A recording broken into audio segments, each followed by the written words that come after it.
Hello and welcome to Joy News at 6.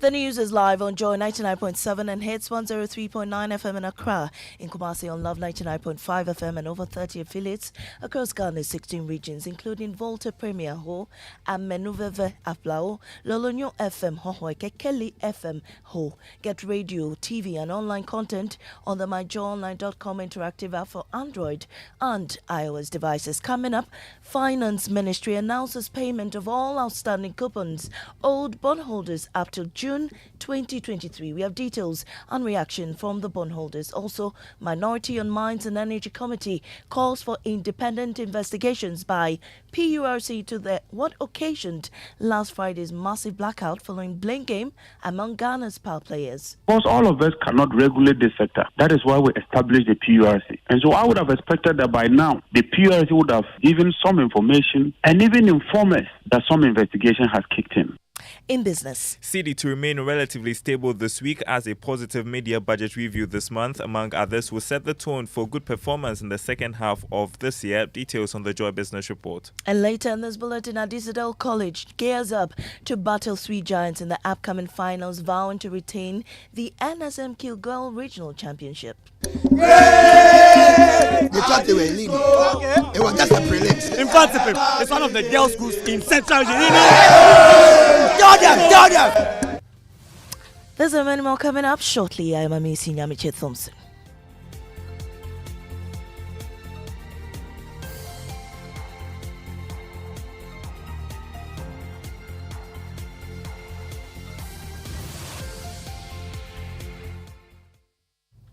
Let's dig in now. The Finance Ministry says it has made good on its promise to pay all outstanding coupons and principals owed bondholders. The coalition of individual bondholders were due to hold an indefinite picketing at the premises of the Finance Ministry this morning to demand payment of the outstanding principals and coupons. The coalition, which is made up of Individual Bondholders Association of Ghana and Individual Bondholders Forum, say government has failed to honor its part of a memorandum of understanding. But late last night, the Finance Ministry issued an update on the situation.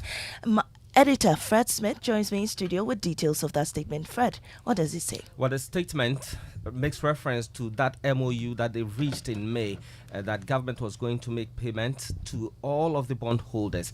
And in the statement, it says that per the terms of that MOU, the government undertook to pay all arrears on coupons on bonds maturing by 31st of May 2023, as well as coupons falling due from 1st June 2023. The Ministry of Finance hereby announces that it has made good its promise and settled all outstanding coupons and principal payments up until the 19th of June 2023. Instructions have also been sent to payment of coupons falling due up until today, the 10th of July 2023, and it gives a table of the payments that have been made and the instructions sent out for the further payment. Thank you so much. Fred Smith is editor with Joy News. Now joining us this morning is convener of the group, Senor Hosi. Senor, thank you for joining us this morning. I believe you're a happy man learning that the Ministry of Finance has paid you your monies. I mean, can you confirm this? Well, I can confirm our meetings late last night and also the statement that was issued. We've also confirmed that some of the listed payments have actually hit the banks. We think that by midday today, the rest would officially hit because it goes through the process. We have conferred with our sources within the process, and the same representation was made. Right. I think this is a big victory for all our gallant members, sympathizers, and dependents of our membership, who have shown the resolve to demand that which is right, that which is just, for ordinary citizens who are going through very difficult times, hardships. And I'm really grateful that the ministry has woken up to this responsibility and honoring its word. Right, Senor, and I believe this cause of the indefinite picketing at the ministry this morning. Pardon? I believe that the payments now calls of the picketing at the Ministry of Finance. As we rightly captured in our press statement issued sometime close to 2 a.m. Yesterday, the Joint Steering Committee of the IBAG and also the IBF reached the decision to suspend it with all these payments made. But the suspension, let's get it very clear. Well, government must remain honorable to its commitments and word. Right, we're grateful. We're grateful for your time here this morning. And that was Senyo Hosi, convener of the Coalition of Individual Bondholders, calling off this strike this morning after government made payments on their principals. Now, moving on, a land law expert, Kwame Jan, is raising questions about a move by a partisan group of MPs seeking to de-escalate a simmering land dispute between chiefs of Ifutu and Gomoa in the central region. There's been counter-accusations of encroachment of the land between the two traditional authorities. Deputy Majority Leader Alexander Afenyo-Markin, who is leading the group of political leaders, says no one will be allowed to take any land that rightfully belongs to any traditional authority. A peaceful environment. We acknowledge the importance of engaging with paramount chiefs along with relevant government bodies such as the Ministry of Lands and Natural Resources, Ministry of Local Government and Ministry of Interior. By involving these stakeholders, we aim to comprehensively address administrative and traditional boundary issues, fostering a coordinated effort towards lasting solutions. But lands law expert Kwame Jan says the legislators might be interfering with the matter before the courts. So my worry is these matters are what we call sub judice. They are matters pending before the courts. And even Parliament does not have power to vary the terms of a judgment between the parties. And you heard land law expert Kwame Jan. Now, the Asogli State Council is urging residents of Ho to remove properties built in waterways as it announces measures it intends to use to deal with the recent flooding of the Volta regional capital. A flood caused by torrential rain swept through Ho on Saturday, causing havoc in the suburbs downstream, destroying goods and property worth millions of Ghana cedis. Stephen Tete is the secretary of the Asogli State Council. In the meantime, the Asogli State Council is urging individuals who have farmed or built structures along waterways to remove them as a matter of urgency. Similarly, all trees and crops planted in the path or on the banks of streams must be removed, and residents must desist from dumping refuse into our streams and gutters. These directives are part of immediate and ongoing efforts to prevent future flooding. Thus, we urge all residents to act responsibly in order to assist the authorities in protecting our environment. The Council expresses its sympathies, especially to those impacted directly by the floods. We share their pain and we work with the municipal authorities to offer them some support as they rebuild their lives and businesses. The Pharmacy Council says it will sanction supervisors and owners of a pharmacy that administers tetanus vaccine, painkillers and vitamin C instead of anti-rabies vaccine to a 5-year-old boy.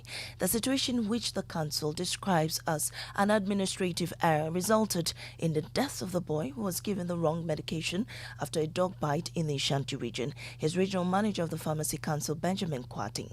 We have forwarded our report to the District Committee of the Pharmacy Council, and they have the powers of the High Court. So they will sit and look at it, whatever punishment that is seen fit will be administered to the proprietors of the pharmacy. Well, this also the professional involved, the pharmacy. And what timelines are we looking at for all this to happen such that justice will be served? Looking at the urgency of the matter, I believe in the next 2 weeks, something will come. Well, Ashanti Regional Manager of the Pharmacy Council, Benjamin Kwating.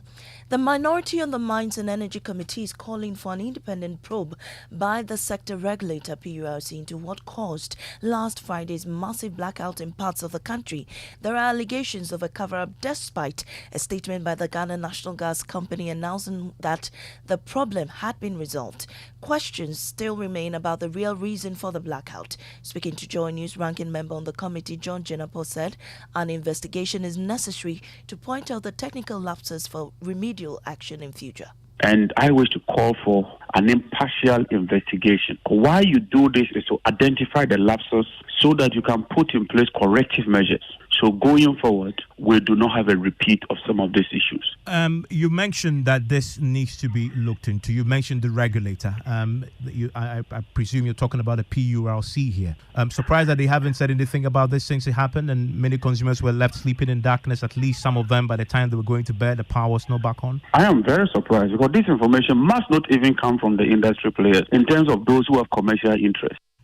John Jinapo in an interview with Evans Mensah. Then now to the National Science and Maths Quiz at Isadel College launches a fierce campaign to defend their NSMQ Goyle Regional Championship title, overpowering university practice in a resounding victory during the semi-finals. In the upcoming finals, they'll face formidable opponents including Agri Memorial, Infante Pim School and St. Augustine's College. Confident Santa Clausians expressed their determination to emerge victorious in the intense Central Regional Showdown. Listen.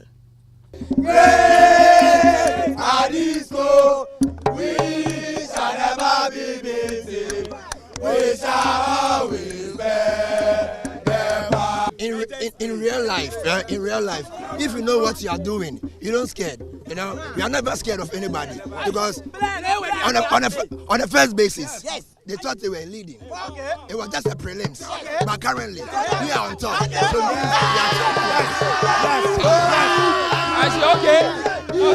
Wait. So tomorrow, right? You are meeting in Infante Pim, also one of the biggest schools in the region. Let me tell you one thing. And that's it for the bulletin. In our top story, Finance Ministry announces full payment of outstanding coupons owed bondholders up till June 2023. I'm Amisi Nyamiche Thompson. Business is up next.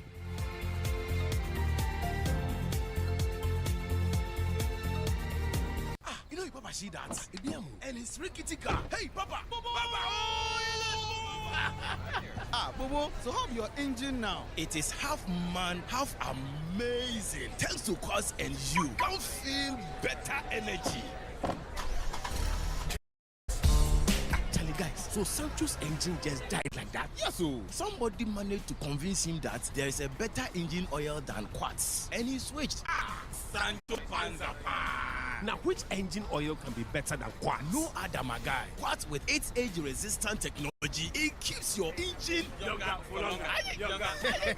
Now you know. Have you guys seen the new bottle design? It's superb. Quartz 9000 from Total Energies there improves fuel efficiency. Why do you think Mr. Mane and Logoso have taken the Quartz Nation Movement World Cup like that? Mr. Mane, sorry. Chairman.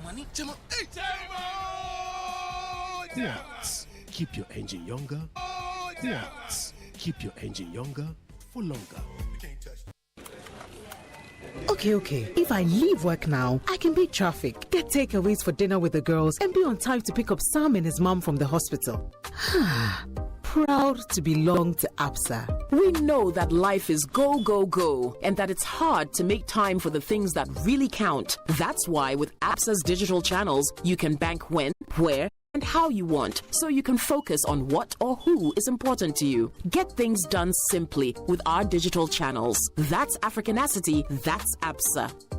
Life's battle during retirement are not won by the strongest. Sooner or later, those who win are those who prepare for it. Ensuring your future is your responsibility to your family and loved ones. Progress Trustees, a company that guarantees a cheerful life of retirement for both formal and informal sector workers. The Progress Occupational Pension Scheme, the Progress Provident Fund Scheme, and the Progress Personal Pension Scheme helps you achieve peace of mind during retirement. We also provide administration services for employer-sponsored schemes, including staff welfare schemes seeking to outsource their day-to-day administration of their second-tier occupational pension and third-tier provident fund scheme. Start your journey to envisage quality life during retirement by contacting us on 0504-368-048 on our website www.progresstrusteesgh.com. Progress Trustees, a joyous retirement begins here.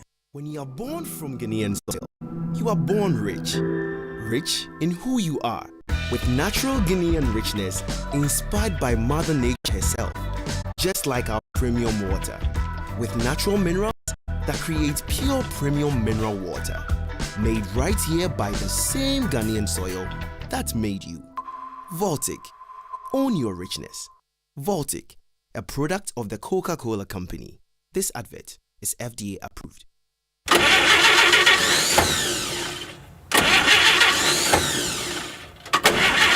Charlie, that be the sound you hear when things make hot. I'm sure this is not battery, just cash flow. Laja no D. It is safe to say we are all facing challenging times. We are all wondering how we are going to lighten our financial burdens. Nowhere cool. But don't worry, with a little help from your trusted bank, Societe Generale Ghana, be biara be fine. Societe Generale Ghana is making all its customers happy with the Yatiso Loans promo. In fact, SG Ghana customers and even non-customers who are on the controller and accountant general payroll can enjoy access to our amazing discounted loans. Don't waste time. Get your loan today. Step into a branch or call 0302-214-314 to get the ball rolling. Terms and conditions apply. Remember, promotion ends on 7th August 2023. Societe Generale Ghana. The future is you. You worry. Just be happy. Don't you worry.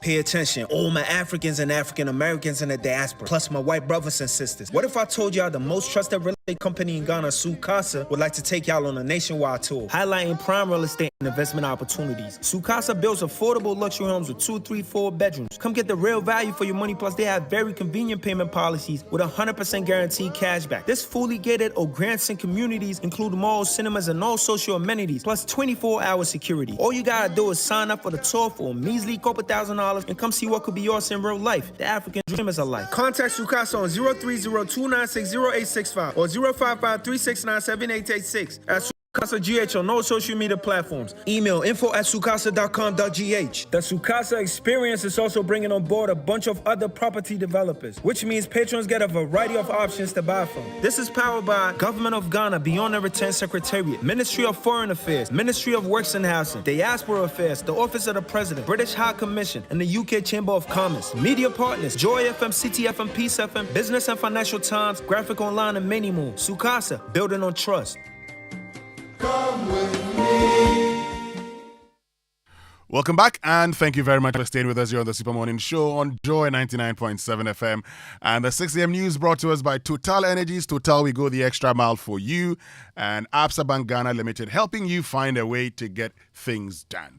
Coming up is the Joy Business Report with Darryl Kwabad. It's brought to us by Glyco Life Travel Insurance. Glyco, we cushion you for life. Agbafu. Good morning. Good morning. How are you doing? I'm great. You? Oh, God is taking care of his children. So, as you can see, I'm in high spirits. Full of energy. I tell you. But coming up this morning here on the Super Morning Show, Darryl, you'd love this. One painful truth is that in this country, there are some decent, hard-working men and women with integrity, drive, and initiative who would rather quietly stay in their little corners than venture into politics.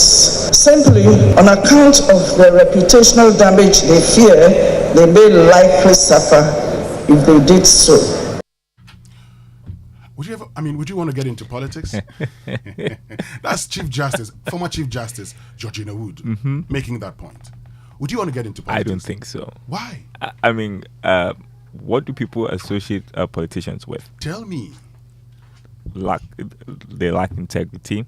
They're corrupt. If you go to the streets and ask people, what do you think about politicians?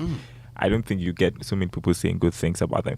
It may not be the individual, but because you're associated with a particular political party, they don't have a good track record, stuff like that. It's difficult if you want to do politics. So you're suggesting that people don't trust politicians? People don't trust politicians. They see them as either one corrupt, and the same.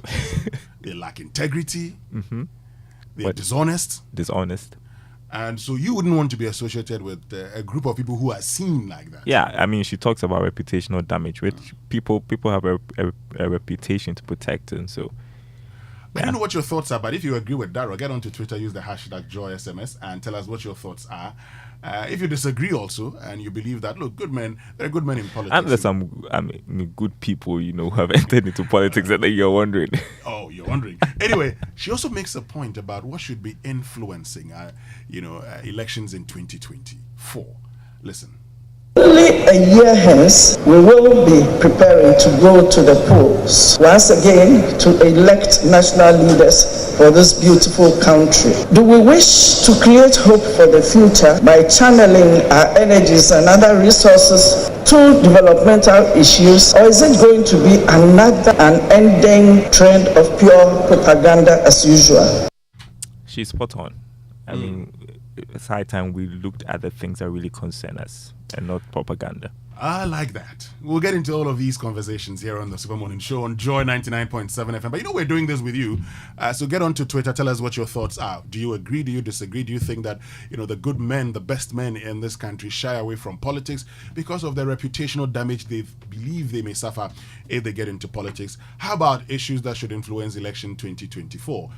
You think that, as usual, we've started with our propaganda, or we're discussing the main issues? That's a conversation we're having here on the Super Morning Show on Joy 99.7 FM. But it's now time for the Joy Business Report with Daryl Kwao and the team.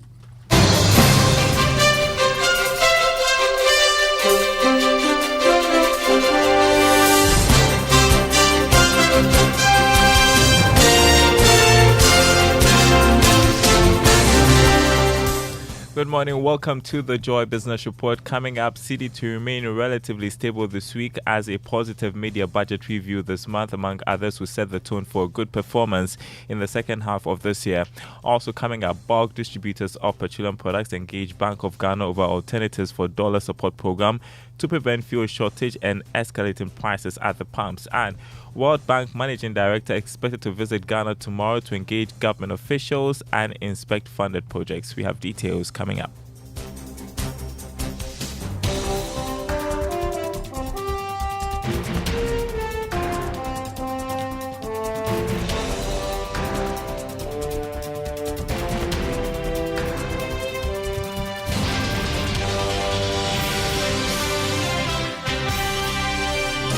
My name is Daryl Kwao. Thanks for being with us this morning. The city will expect the city to remain relatively stable on the forex market this week. A positive media budget review this month and a successful first evaluation of the International Monetary Fund could set the tone for the local currency's trajectory in the second half of this year. Here's more.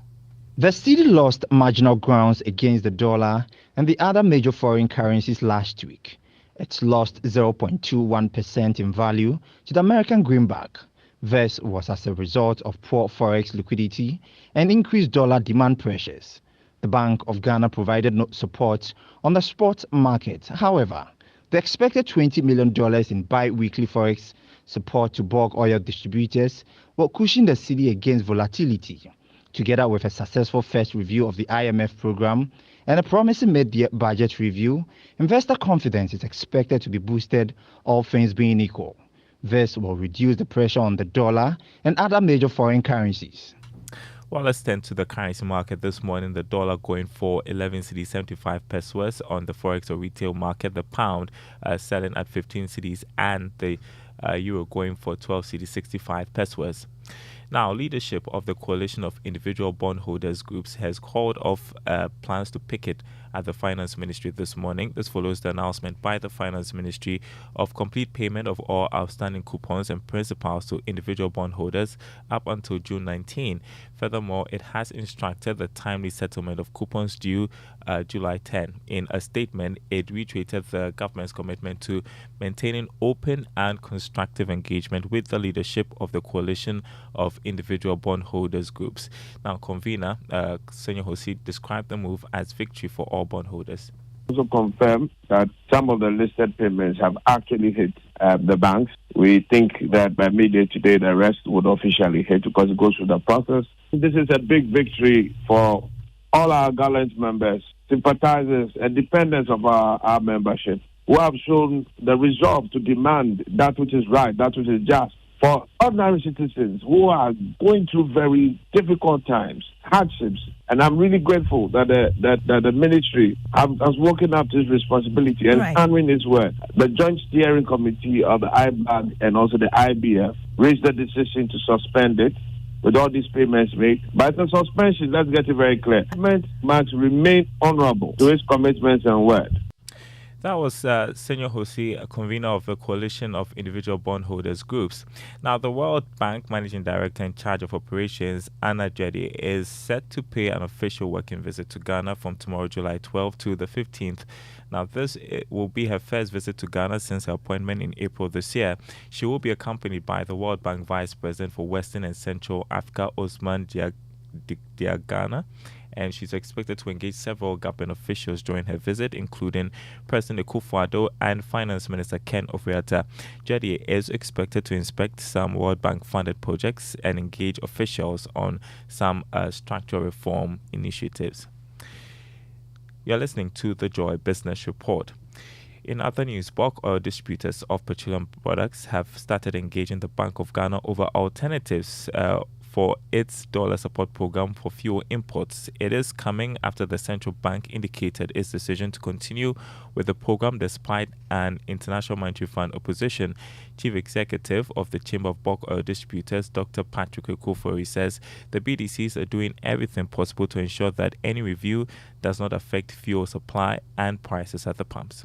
We've been in constant touch with the BOG through the auctioning program arrangement, and the key personnel of the bank have also been very resourceful and helpful in ensuring that we both come up with innovative and creative ways to ensure that in future we can have alternative processes to ensure that our FX requirement is never in doubt, and that we can also find a way of sanitizing the market and ensure that whatever gains that we make from such transactions are passed on to the consumer. So I think the engagement continues, and we're more than confident that we can come up with something innovative, hopefully in the next couple of months before even this window comes to a close. You had Chief Executive of the Chamber of Bulk Oil Distribution Companies, Dr. Patrick Ekofori. Now, the Minister of Trade and Industry, Katie Hammond, has expressed commitment to support the refinery of crude oil from the Jubilee field at the yet-to-be completed local refinery, Sentio Oil, in Tema.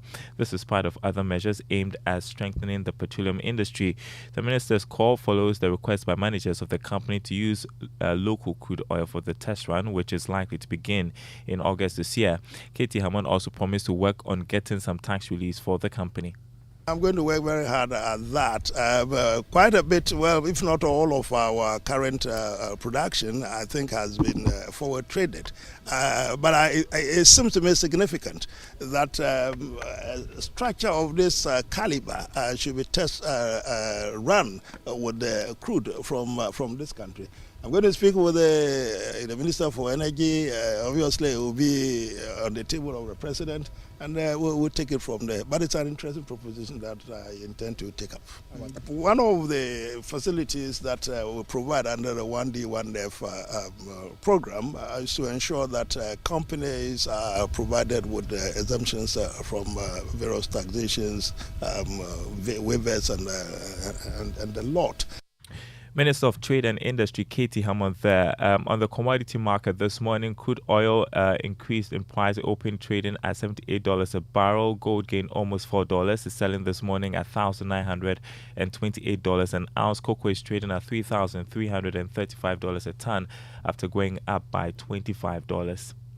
Now, the Institute of Statistical, Social and Economic Research has pointed out that investing in the agri sector without diversifying the funds to the value chain will yield little results.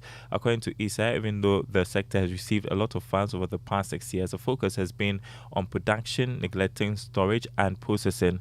Speaking to Joy Business, Director Professor Peter Korte said the sector holds the potential for economic transformation if agro-processing is given the needed attention. There's a lot of room for improvement if we really want to maximize the gains from agri. They need to ensure that there's much more irrigation instead of relying on rain-fed agriculture. They need to ensure that we mechanize. They need to ensure that we add value to agricultural products and also supporting the value chain. So it's not just producing. If you support them with inputs and there is a glut, the following year they will not invest. But if you support them through the value chain, production, marketing, storage, etc. I believe that will be a long-term solution to promoting the agricultural sector. It's been resilient, and I think we should do a bit more to ensure that that sector is really accelerated in terms of its growth. That was Director of ISA, Professor Peter Korte. On Investor Eye today, it is always important to diversify your investments, reduce the risk of losing in the capital market. Let's listen to Director General of the Securities and Exchange Commission, Reverend Daniel Ogbamitete, as he gives some advice on how to diversify investments to avoid losing your money.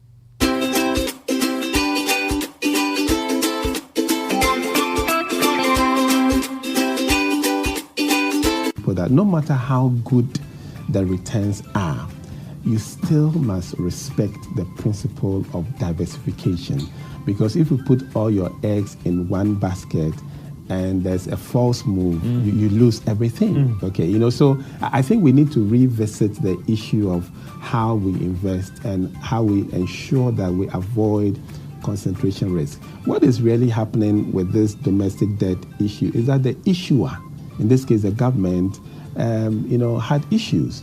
If, let's say, it was a corporate, a company that issued a bond, and it also had issues, you would also have, and you had invested in the bond. So the point really is, when you are investing, you need to understand who the issuer is, especially if it's a debt instrument like a bond. You need to understand who the issuer is. You need to understand the risks that you are exposing yourself to. Alrighty, you had the Director General of the Securities and Exchange Commission, Reverend Daniel Ogbamitete. You can listen to Investor Eye again on Thursday. We'll bring you another episode. That's the Joy Business Report. Thanks for listening, everyone. More news on our website, myjoyonline.com/business. Handing you back to Winston, who looks like he could be a politician. Hey, you look like that. I beg you, like I will say, for me, here. Leave me here. Anyway, thank you very much for joining us with the Joy Business Report. He has political ambitions, just that he's not staying. Who? Of course, you. Let's go for our inspirational song for today. It's brought to us by Duraplast Ghana Limited, producers of quality PVC and HDPE pipes and water tank. Where Duraplast goes, water flows. So Duraplast Ghana Limited, they are producers of quality PVC and HDPE pipes and water tank. Where Duraplast goes, water flows. And as Pray For Me, that's our inspirational song for today here on the Super Morning Show.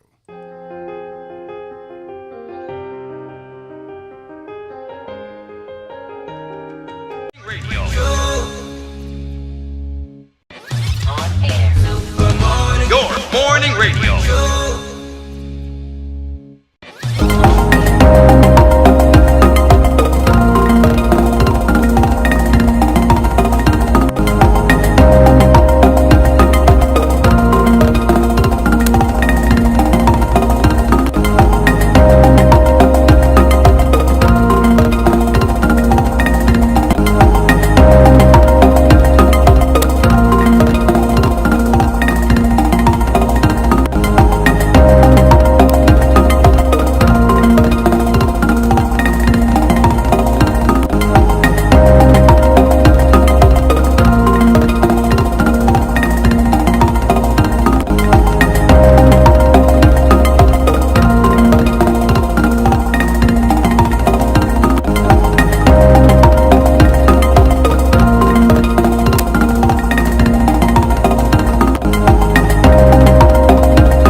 Joy News and the Multimedia Group and supported by Toyota Superior Quality. So avoid all distractions, keep both eyes on the road and hands on the steering wheel. Be visible, drive with your lights on at night, and that's how you drive safe. Let's now learn how to say it right. But before we do that, let me tell you about Toyota, because get ready for an electrifying adventure with Toyota Ghana.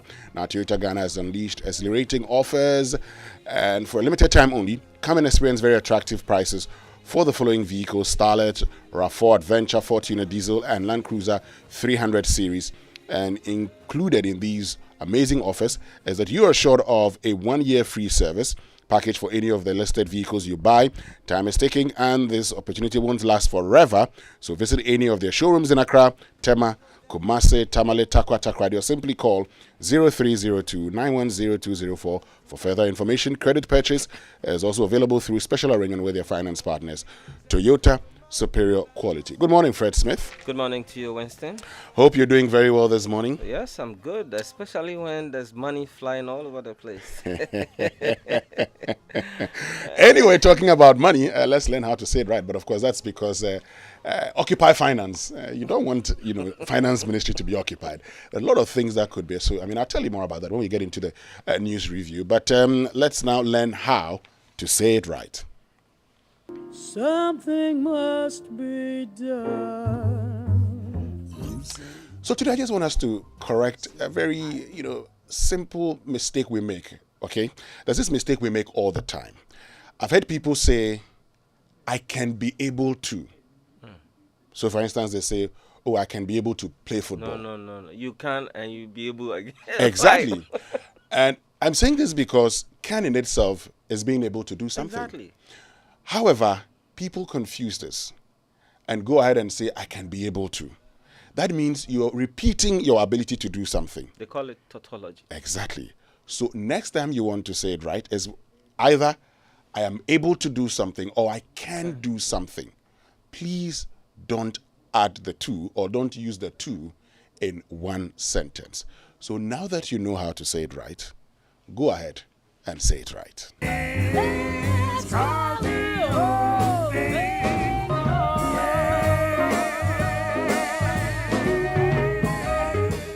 And Say It Right is brought to us by Kingdom Books. At Kingdom, quality and affordability are their hallmarks. And Societe Generale Bank Ghana, the future is you. Fred, very soon I'll be bringing you what former Chief Justice Georgina Wood said.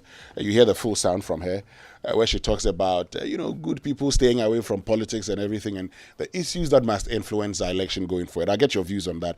But the times are hard, and one thing on everyone's mind these days is cash. So whether it's cash to pay the bills or for your kids' school fees, your home improvement or your building project, Societe Generale Ghana's got your back. The bank has launched the biggest loans campaign of the year, the Actisu Loans promo, and SG Ghana is offering a discounted interest rate on its loans. Both customers and non-customers, including staff on the control and accountant general payroll, can enjoy access to heavily discounted loan rates. Yes, they say nowhere cool, but SG Ghana is here to lighten your financial burdens. Get a loan now by visiting any of the bank's 42 network outlets or call 0302-214-314 today. As always, terms and conditions apply. Remember, promo ends on the 7th of August, 2023. Societe Generale Ghana. The future is you. Let's get into the newspaper review now, brought to us by First Atlantic Bank. Refreshingly different and syntax tank, strong, tough. But before we get into the papers, let's listen to former Chief Justice Georgina Wood as she talks about, the good men staying away from politics and the issues that must influence votes in 2024. Only a year hence, we will be preparing to go to the polls once again to elect national leaders for this beautiful country. Do we wish to create hope for the future by channeling our energies and other resources to developmental issues, or is it going to be another unending trend of pure propaganda as usual? It bears emphasis that deliberate falsehoods, disinformation, and dishonesty have destroyed the reputation and homes of many and shattered the dreams, aspirations, and hopes of several others. It also poses a huge threat to our unity as a country. One painful truth is that in this country, There are some decent, hard-working men and women with integrity, drive, and initiative who would rather quietly stay in their little corners and enjoy their God-given blessings than venture into politics or invest their lives in public service, simply on account of the reputational damage they fear they may likely suffer if they did so. I don't know what your thoughts are, Fred, but former Chief Justice makes what many would term as a valid point. First, you see people, a lot of people, speak to them today about getting into politics and they're like, I don't know what your thoughts are. It's the way we've run our politics for a long time. So the decent people, in fact, the majority of them want to stay away from it. That's not to say those in are not decent, but the outcomes, our development outcomes, are not that good, and so we need people who are strong. I remember someone linking a prominent business person to the running mate position of one of the parties. He issued a statement to say, well, I'm not interested. You know why? He doesn't like how his image will be destroyed by the time he's 2 years in the job. I know this member of parliament, former member of parliament for Wali Wali. I'd mention his name. I'm sure he doesn't mind if I mention his name. Honorable Idris Zakaria Alidu. And one day he told me that if you want to know where you truly come from and where they even buried your grandfather and great-great-grandfather, just go into politics. Everything you don't want to know about yourself or you even didn't know, you'll be told. Now, he made the statement when we're having a conversation about how dirty politics has become. And he talks about the fact that, look, people will do everything just to get political power. And that's not all. It's actually the reason today. One other reason people don't want to get into politics. Look at the people who have gotten into politics. Look at how the country has been run, they'll tell you. Now today, people see themselves as having worked. So you're working, and once you get into power, it's payback time. You think that you've already done the work. People who, if they were managing their own businesses, will manage it properly, get into politics, manage the affairs of the state, and manage it poorly. And that's not because that's what they want to do. It's because of the system. The system does not allow you to do what you want to do things that are right. You see, and so today, if you're a good man, you probably would want to stay away. You say, please, I don't want to suffer any reputational damage. I want to just stay in my small corner, do my business, and then get my money, and that's the end of the world. I think we still have a lot of good people in politics today, except that we need to reform the system so that they're able to thrive. There are big professionals who come into politics and their impact is not felt. We've had this conversation before, the time we spoke to Dr. Kumbo, but he made a point. Just so we know the other side. When you wake up every day in your house, you find people lined up wanting to come and see you. Oh, not just in your house. A lot of the times inside Parliament. If they come and see you, they ask you for money. You say you don't have it. They say, what kind of MP are you that every day you don't have money? Look at what your colleagues are doing. Sometimes also, it's just so we balance the conversation. Sometimes, as a people, we push people into engaging in some of these things. And so you become a headmaster today. And you're asked, but your colleague headmasters are buying cars. They are shortchanging the school and everything. Why can't you do same? Pressure. Then the pressure starts. But there are good men who would resist all of these things. And I've come across, I won't mention this, I've come across professors, who live a good life. I've come across politicians who want to be good. There was one that people said, if I had your position for just 1 month, I would never be poor again. Anyway, let's get into the papers. We'll have this conversation later on the show. We start with the Finder newspaper. The big story for the Finder. NHIA clears 1 billion Ghana cedi arrears. You see, there's money there as well. They've solved the cash flow challenges facing service providers. Nkrumah Memorial Park opens to the public from today, and that's a very beautiful edifice. I plan to be there at the weekend, though.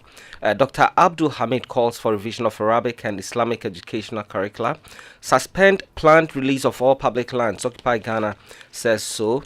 Residents of Lawoshime appeal for bridge to enable students get to school daily. Now, the chronicle for this morning, Psalm 68, verse 19. You know, some people say Psalm. I know you've heard that before. Yeah. Psalm, okay. So, Psalm 68, verse 19. Blessed be the Lord who daily loads us with benefits, the God of our salvation. Yes, sorry. Disbursement of petroleum revenue. $27.5 million ready for Agenda 111. Motorway projects. $4.2 million also set aside for common fund. I just want to give you a bit about Winston, you have to tell us, because we can see the wind, some wind blowing. Mm-hmm. Is the economy stable now? Well, the economy, as it stands now, is enjoying some kind of a stability. But this is the point. I mean, let me just explain this. When I say they enjoy some kind of a stability, it means that there's some certainty around, some certainty, okay, within the economy. You don't have the uncertainty that we had in the past. Once you go through an IMF program, there's a bit of certainty within the economy. Mm-hmm. And that's the kind of certainty we have. But there's still some level of uncertainty, because if we do not meet our revenue targets, what else could be done? So today, as we wait for the mid-year budget review and possibly a supplementary budget, there are concerns about, are there going to be new revenue measures? Will that be the case? What is the current revenue position? Are we doing well or we are not doing well? If you've checked, you realize that the cedi currently, while it is not appreciated, relatively, comparatively, it's stable. Mm-hmm. Around 11.7, 11.75, 11.7, 11.75. That's what they're doing. Yeah. Okay? So that's the situation.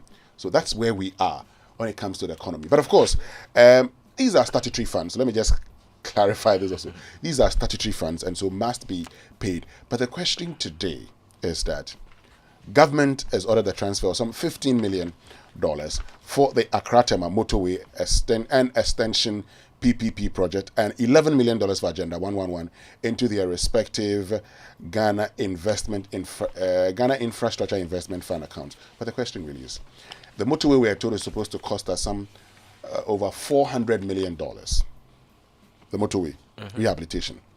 We have put in $15 million. $15 million. It's a long way to It is not even up to 10%. Okay, not even 5% of what we need. Agenda 111 is supposed to cost us over $1 billion. Okay? So, in fact, one hospital is expected to cost $17 to $18 million. If we're paying $11 million into the account, yes, it will go into the account. It would help to do a few things. But can that really... That's not enough. Help. That's the point. That's the point I want to make. So, yes, we've disbursed these funds, but really... Anyway, the motorway is in so much of a deplorable state. Over the weekend, while I was traveling, and I was driving on the motorway, I actually saw a truck involved in an accident on the motorway. Today? No, over the weekend. Over the weekend, With my eyes. Anyway, and so CT Vet takes steps to stop cheating in exams. And I don't know how to drive, let alone excavator. Guess who's speaking? Who? Aisha Wang. Oh my God! Who says she doesn't even know how to drive? Yeah, she was in court yesterday, and she opened her defense. She says she's innocent, and that story is also captured on the front page of the Daily Guide. Also on the front page is the Attorney General Godfrey Yeboah-Dame. It says AG moves to restrain $300 million Cassius Mining arbitration, that dispute between government and that Australian firm. Ghanaian shoots two family members in the US. And I understand there was a 30-minute standoff between him and the US police that went in there to save the situation. Such a bloody day it was. Ex-NDC MP son jailed in the States.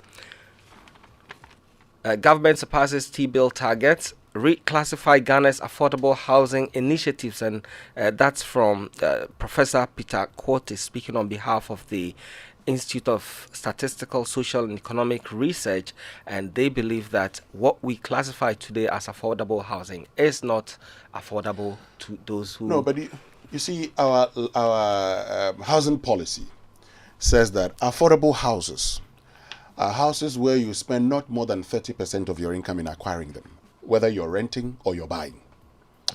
Fred Smith, you are supposed to be part of Ghana's middle class. Saglini, on the average, if I had to do the costing, we've built 1,462 houses for $200 million. Okay, that's currently in court, but that's what we've actually done when you look at the Saglemi housing project. Now, let me just do the math here and find out. So $200 million, okay, that's $200 million, divided by 1,462. It gives you $136,000 on the average. I mean, these are average figures. Can you afford a house worth $136,000? Multiply this by 11.7. It takes you to 1.6 million. Fred Smith, 1.6 million. Saglemi, on the average. How many Ghanaians can afford that? This is supposed to be affordable housing. Yeah. I mean, let's just make the point. So, how many Ghanaians can afford that affordable housing that we're talking about? It's the reason why we have a lot of houses built, but they are empty, and there are lots of people also on the street. Yes. Because they can't just afford. No, why can they afford? So what we term as affordable housing is actually not affordable. The other point is that still in our housing policy, there's a social housing scheme. So where you realize that people cannot afford affordable houses, you actually give them the social housing scheme. So the government would actually come in and subsidize it. Really? What has been the situation here? Anyway. Winston, let me continue. So the Daily Guide still says tanker drivers hail government for fixing the Tor road 2 weeks ago. We were very heavy on that. That has been resolved, and the tanker drivers are happy about it. Over 40 justices receive shipping logistics disputes training. That's good. And 6 envoys present letters of credence to Nana Akufo-Addo. Back page, Kurt confirms re-election bid. That's the Ghana Football Association President, Kurt Okreku. Chelsea review home shirt without sponsor. But look, Fred, are you happy with Ghana's football? Not at all. Not at all. That's why I don't support any local club. So why was the GFA president giving a standing ovation at the Congress? The same GFA went to Qatar, paid executive committee $100,000. $100,000. How much is it that they want to invest in Codes football? 100,000 cedis? I don't know what is wrong with us. Anyway, let's get to our online news review. That today, Kurt Okreku wants to be re-elected, and he's making promises again. And like the new Dubiasa chairman said, it was just like a campaign platform and not a Congress. Is this the best state of Ghana football? That today you have the FA president wanting to be re-elected to continue doing what? Let's get to our online news review, brought to us by Zenith Bank in your best interest. GOIL, good energy. So what do you do when you run out of fuel in your vehicle? Do you just stop up anywhere? Don't do that again. Let's introduce you to the Good Energy family and why you must be part. GOIL's Super XP Run 95 and Diesel SP are the best quality fuels with high performance in town for your vehicle. GOIL Super XP Run 95 is a high-grade fuel sold at the same price as normal fuel, and GOIL Diesel SP is low in sulfur, making it an eco-friendly option for your vehicle. With over 440 stations across the nation, join the family that rewards you with quality for an energized driving experience. GOIL, good energy. GOIL, yeah, your team. And are you looking for a bank that understands you and puts your financial needs first? Then look towards Zenith Bank. So because whether you're young, old, an entrepreneur, student, a salaried worker, corporate entity, an SME, a pensioner, parent, child, a Ghanaian resident abroad, a foreign resident in Ghana, at Zenith Bank, everyone can bank with us. So what are you waiting for? Join the Zenith family today for an unrivaled banking experience. For inquiries, call us on 0302-680884 or 0307-086370 or 054-2000-111 or send an email to info@zenithbank.com.gh. Zenith Bank, in your best interest. Now, myjoyonline.com this morning says, don't sell your conscience. Vote on issues in 2024. Fifi Kwete, who's General Secretary of the NDC. Now, they're in the Asin North constituency on a thank you tour. Individual bondholders, picketing suspended. Yes, they've issued a statement. They're no longer going to be picketing the finance ministry. The Operation Occupy Finance has been suspended even before it began because the finance ministry has made payments. So why did they wait that long before making payments? CityNewsroom.com this morning, and let's see what stories it says. Government pays all outstanding arrears owed individual bondholders. Yes, that's what we've been talking about. And High Court to rule on Jachikwesen's stay of proceedings application today. Let's see what's on CNN. It says Australian retiree accused of terrorism freed from prison in Vietnam. And also, let's see what is update about Prigozhin. That says why Prigozhin's absence is so damaging to Putin. You can trust the Western media to focus so much on, the Russian situation, Fred. The fact that, Prigozhin in one instance we're told is back in Russia and everything. Anyway, let's go for the BBC News now. It's brought to us by Fidelity Bank. Believe with us. For decades, we have helped businesses connect with their trade partners all over the globe. From Ghana to Burkina Faso, Côte d'Ivoire, Benin, Togo, Senegal, China, Morocco, France, Netherlands, and many other countries. We have made it possible to bring Ghana to the world. We have brought small and medium businesses closer to their customers across the regions in Ghana with our SME support facilities. We have brought relief and smiles to the faces of families with our employee personal loans. With our cutting-edge technology and digital support, we take the burden of complex thinking off you, making life simple. That is who we are, as close as a partner. Bank of Africa. We are indeed the African bank with the global reach. Want to feel energized for more? Fuel up with Super XP Ron 95 and Diesel XP high performance products from Goyle. Our high grade fuel comes at no extra cost, but with more power. And our Diesel XP, it's low in sulfur, making it an eco-friendly option for your vehicle. Experience high performance and quality with our products. Available everywhere. Choose Super XP Ron 95 and Diesel XP for an energizing driving experience. Good energy.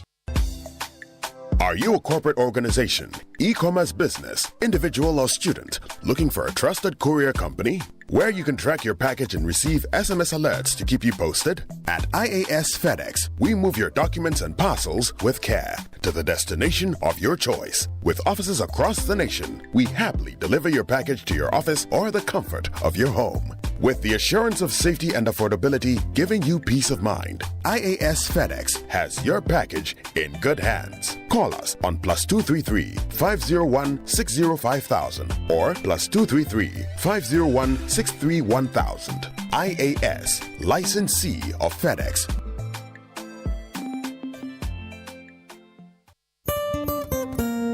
No matter your water needs, Sintex has it all. Sintex tank was first to introduce double layer tank, and now you can have as many layers as you want. Sintex tank was first to introduce white inner layer tanks in Ghana, and now introduces the customer specs order, which will let you order any color and size you want. Sintex tanks gives you the biggest warranty of 7 years, which no other tank gives you. So whatever your water consumption, size of project, or demand, choose Sintex tank. Sintex tank, stress-free. Sintex tank, reliable. Sintex tank, maximum guarantee. Call 0244 335 168, Kumasi 0505 555 666, or visit sintexgh.com.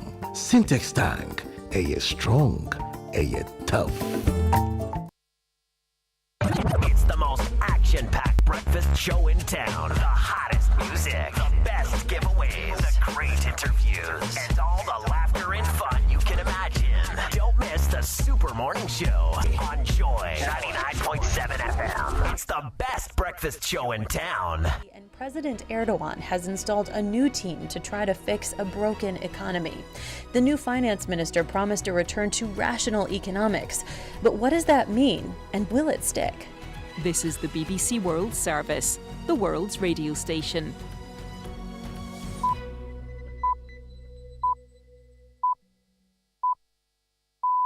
This week on People Fixing the World from the BBC World Service, we're finding out how cutting-edge tech like cryptocurrency and blockchain is being used to solve some very everyday problems, like fixing broken electricity poles in the Philippines. How would you judge this pole? It's like a mess of wires, like a tangle of wires up there. Just like a spider web. Can I capture it? Oh yes, of course. I think you must capture this too.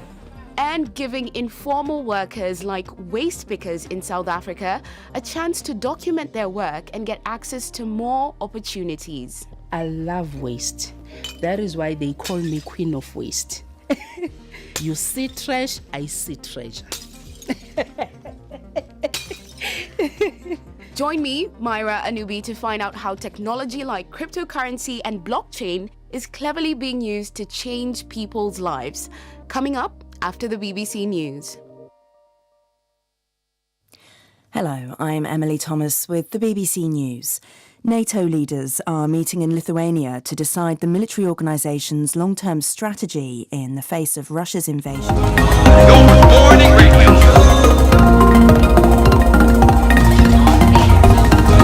Your morning radio.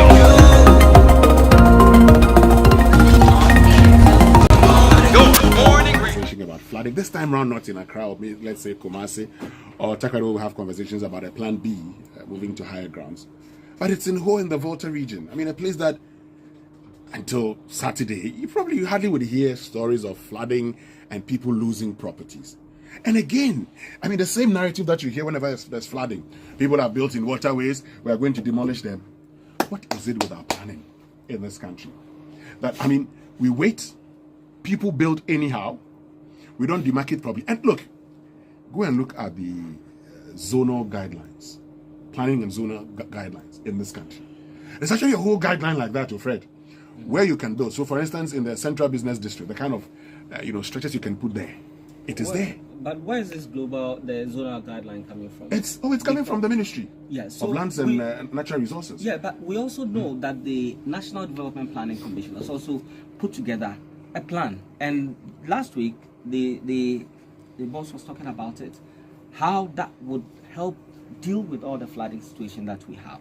But we're not doing it, and we're not developing the country by ourselves. The authority is not developing. We allow development to take the lead. And so we're always catching up, and we haven't constructed a drainage system. We have built in areas where we're not supposed to build. What happened in Ebri last week? Peduase is a clear example. We allow people to build in the wrong places, and then when there are problems, we start crying as if it's a natural disaster. It isn't. We created all of these things, and in particular for Volta region, the Meteorological Agency issued a forecast about the changing rainfall pattern, the fact that now we'll have more rains in the northern part of the country, and it will flow down. The Volta region will struggle. And from the weather monitoring I've done so far, I see more than 1 week of rainfall every day from now till next week. Wow. What are we doing? If people have built on waterways and so the water cannot flow properly, it will just divert into your homes. Yeah, but you see, the point is that why have people built in waterways? You see, because we know that people could do the wrong things, we put in place a municipal assembly. We put in place, we decentralized to say, you know what, people are not going to come from Accra, the national capital, and check these things. This is the president actually said he's actually putting a desk in his office to check that MMDCEs adhere to a directive that says demolish all buildings in waterways. We're here.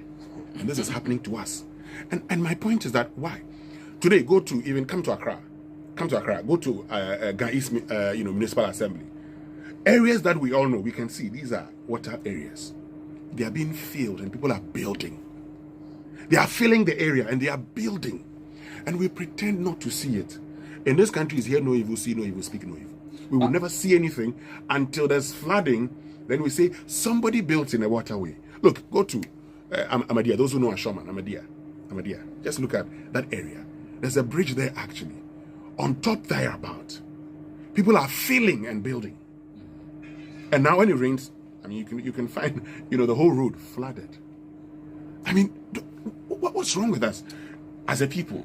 We always would allow development to take place. Then we come back and, we should have planned this, we should have done this. Meanwhile, if we were to go into our books today, we would find that, we zone this area for this, for that, for that, for that, for that. I know a whole area. Look at the Sakmono Ramsar site.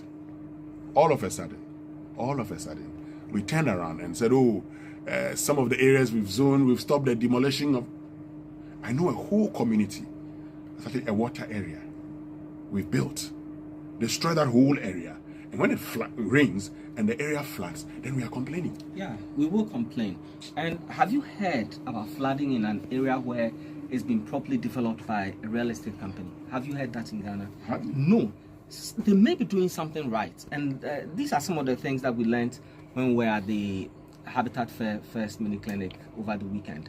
They talked about how they put in place all the amenities that they're supposed to provide so that you're able to treat rainfall the way it ought to be treated. And I shared my experience with you when I went to China. Look, the southern part of China is where they get a lot of rainfall. It's very difficult to get that in the north, Beijing and the rest. What they do, they have a way, they've redirected all the rains into some reservoir, which then supplies the north. It's a blessing to them and it is a curse to us. No, see, when I went to Mali School, we're doing rain harvesting. So in Mali School, when we run out of, when the taps are not running, are not flowing, you know what we do? They tell you, we're going to pump your wells to you. Don't drink. There'll be an announcement. Don't drink, we'll pump the well. Because anything you lift there, there's water in there. It was built in 1950. They implemented a rain harvesting technology. And Mali School is not the only school that does that. Other schools in Ghana have rain harvesting technologies. So in those schools, when there is no water, they just will pump their well, and that's the end of it. What is our problem? It's a shame. And we're having a conversation about flooding. This time around, not in Accra, or let's say Kumasi, or Takrady, we'll have conversations about a plan B, moving to higher grounds. But it's in the Volta region. I mean, a place that until Saturday, you hardly would hear stories of flooding and people losing properties. And again, I mean, the same narrative that you hear whenever there's flooding. People are built in waterways, we are going to demolish them. What is it with our planning in this country? That, I mean, we wait, people build anyhow, we don't demarcate properly. And look, go and look at the zonal guidelines, planning and zonal guidelines in this country. There's actually a whole guideline like that, Fred, where you can build. So, for instance, in the Central Business District, the kind of structures you can put there, it is there. But where is this the zonal guideline coming from? It's coming from the Ministry of Lands and Natural Resources. Yeah, but we also know that the National Development Planning Commission has also put together a plan. And last week, the boss was talking about it, how that would help deal with all the flooding situation that we have. But we're not doing it, and we're not developing the country by ourselves. The authority is not developing. We allow development to take the lead. And so we're always catching up, and we haven't constructed a drainage system. We have built in areas where we're not supposed to build. What happened in Aburi last week? Peduase is a clear example. We allow people to build in the wrong places, and then when there are problems, we start crying as if it's a natural disaster. It isn't. We created all of these things, and in particular for Volta region, the Meteorological Agency issued a forecast about the changing rainfall pattern, the fact that now we'll have more rains in the northern part of the country, and it will flow down. The Volta region will struggle.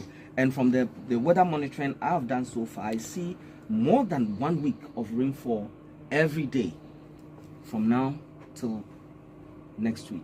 What are we doing?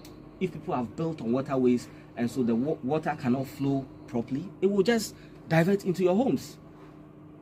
Yeah, but you see, the point is that why have people built in waterways?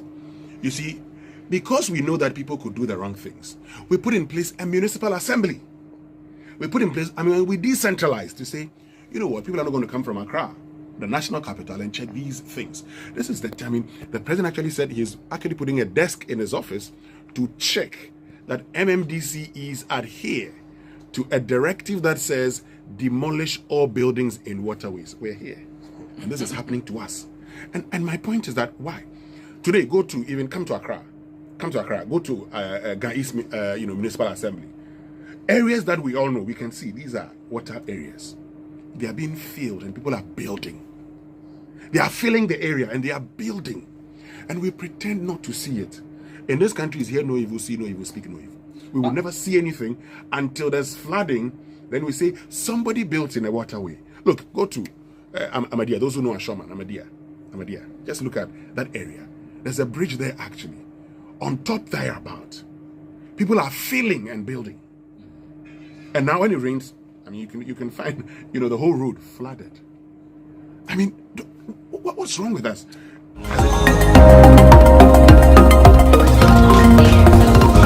Your morning radio.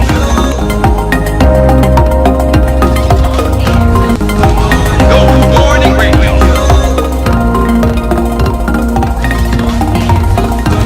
Your morning radio.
After 7. And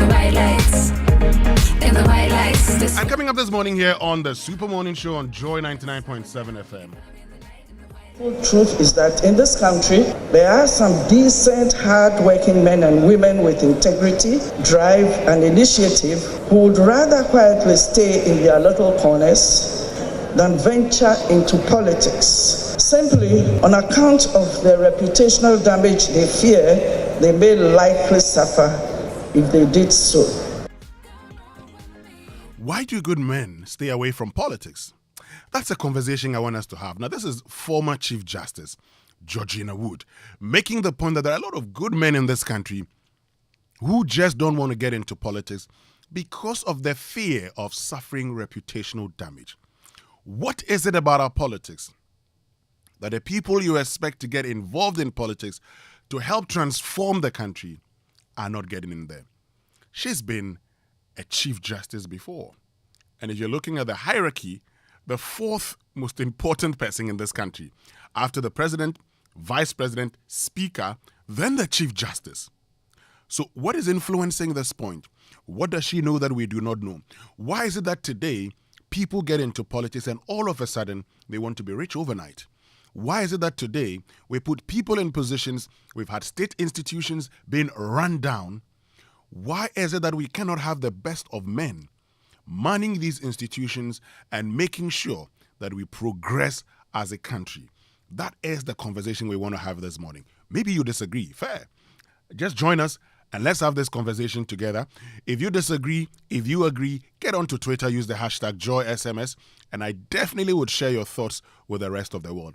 But as we talk about, our politics and everything, listen to what President Nana Addo Dankwa Akufo-Addo said some time ago.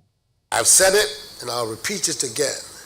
Those who are coming to this administration thinking that it's an avenue for making a lot of money are going to be disappointed. They better go to the private sector. That is where people make money, not in government. Well, so that's President Akufo-Addo. He made this point. That was in 2016. Okay, so that's in 2016. Yes, in December 2016, after he had won the elections, and he was addressing the Private Enterprise Federation at their annual general meeting as a special guest of honor. And he talked about how if you wanted to make money, you get into the private sector. I'm sure you would ask the simple question, what has changed?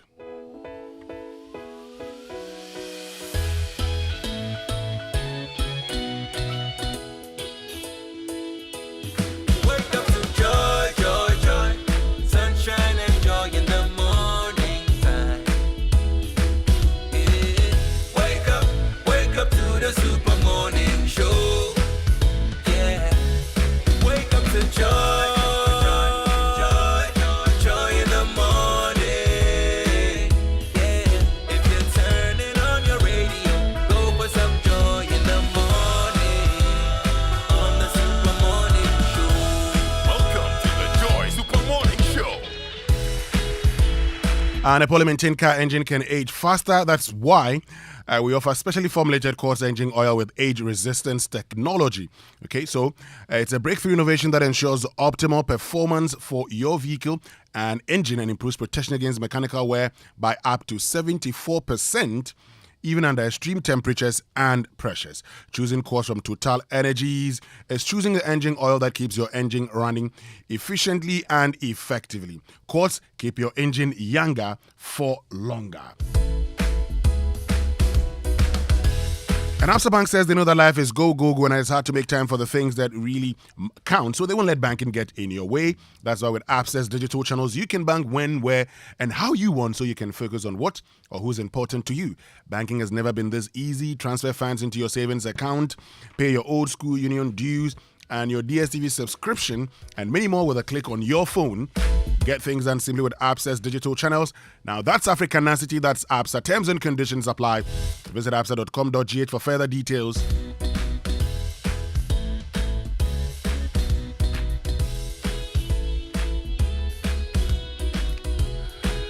And we've got fantastic news for people who live and work around Oyarefa. Ghana's largest privately owned bank, Fidelity Bank, is opening a brand new branch at Oyarefa. So now we are closer to you than ever.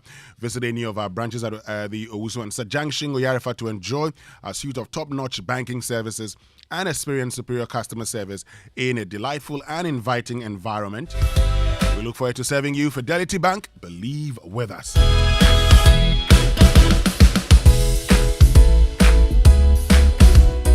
Kingdom Books and Stationery Limited, your number one supplier of quality office essentials, equipment, and furniture at affordable prices, has introduced an online store for your shopping convenience. This means that, look, you could just log on to kingdomstoreonline.com without physically coming to any of their branches, which is hassle-free. 2, they will arrange delivery to your home and office within a reasonable time. And 3, they offer free delivery within Accra and Tema. And 4, they accept payment via Momo across all networks. But please bear in mind that terms and conditions do apply. At Kingdom, quality and affordability are their hallmarks.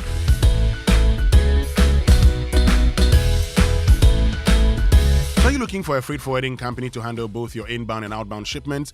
If yes, look no further because IAS FedEx offers a wide variety of international freight services which include air freight, sea freight, be it less container load or full container load, customs clearance and documentation.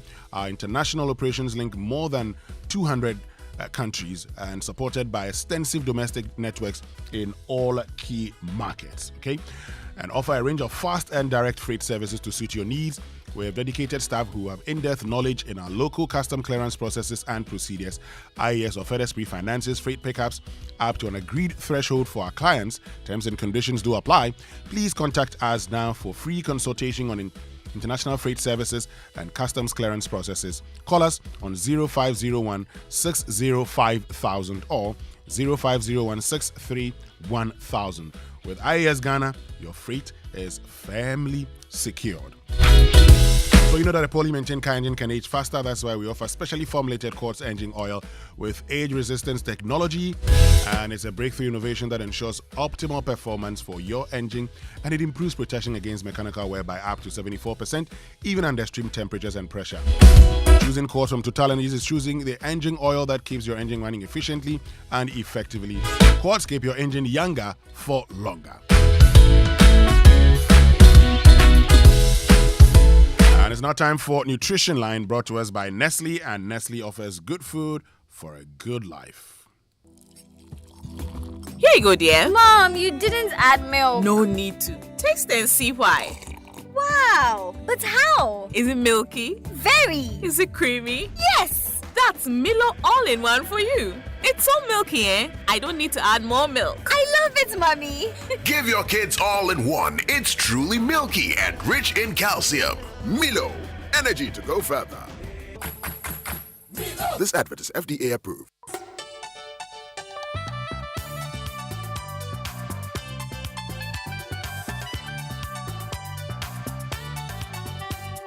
This is Nestle Nutrition Line.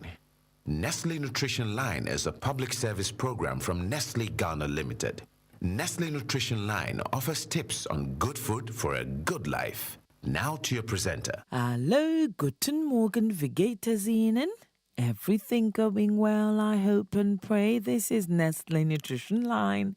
I'm Jackie Ankra, also known as Na Ajilisoa, and I welcome you warmly to the sweetest corner of the day. Today on Nutrition Line, we're discussing some minerals and vitamins needed for the formation and maintenance of normal teeth. The most important mineral for teeth health is calcium. This is because calcium helps form and maintain strong teeth as well as bones. Good dietary sources of calcium include dairy, sardines, mackerel, beans, and green leafy vegetables like kontomire.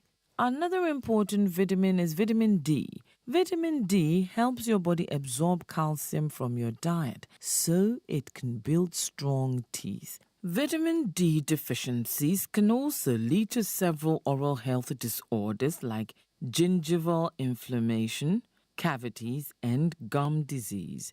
Luckily, daily exposure to sunlight should provide most of the vitamin D we need, and you can also get it from milk, fatty fish, and egg yolk. Another essential vitamin for healthy teeth is the mineral phosphorus. Phosphorus helps the body absorb and use calcium and strengthens teeth by protecting and rebuilding tooth enamel. If you're looking to add more phosphorus to your diet, try and incorporate meat, milk, and whole grains. Fish, eggs, and protein-rich foods are also excellent sources. Time to part, sweet company, but I'd like to thank you for all your time every weekday morning. We appreciate you, we appreciate the partnership, and appreciate your feedback. Do please stay in touch, and let's keep working together for a healthier, longer, happier life.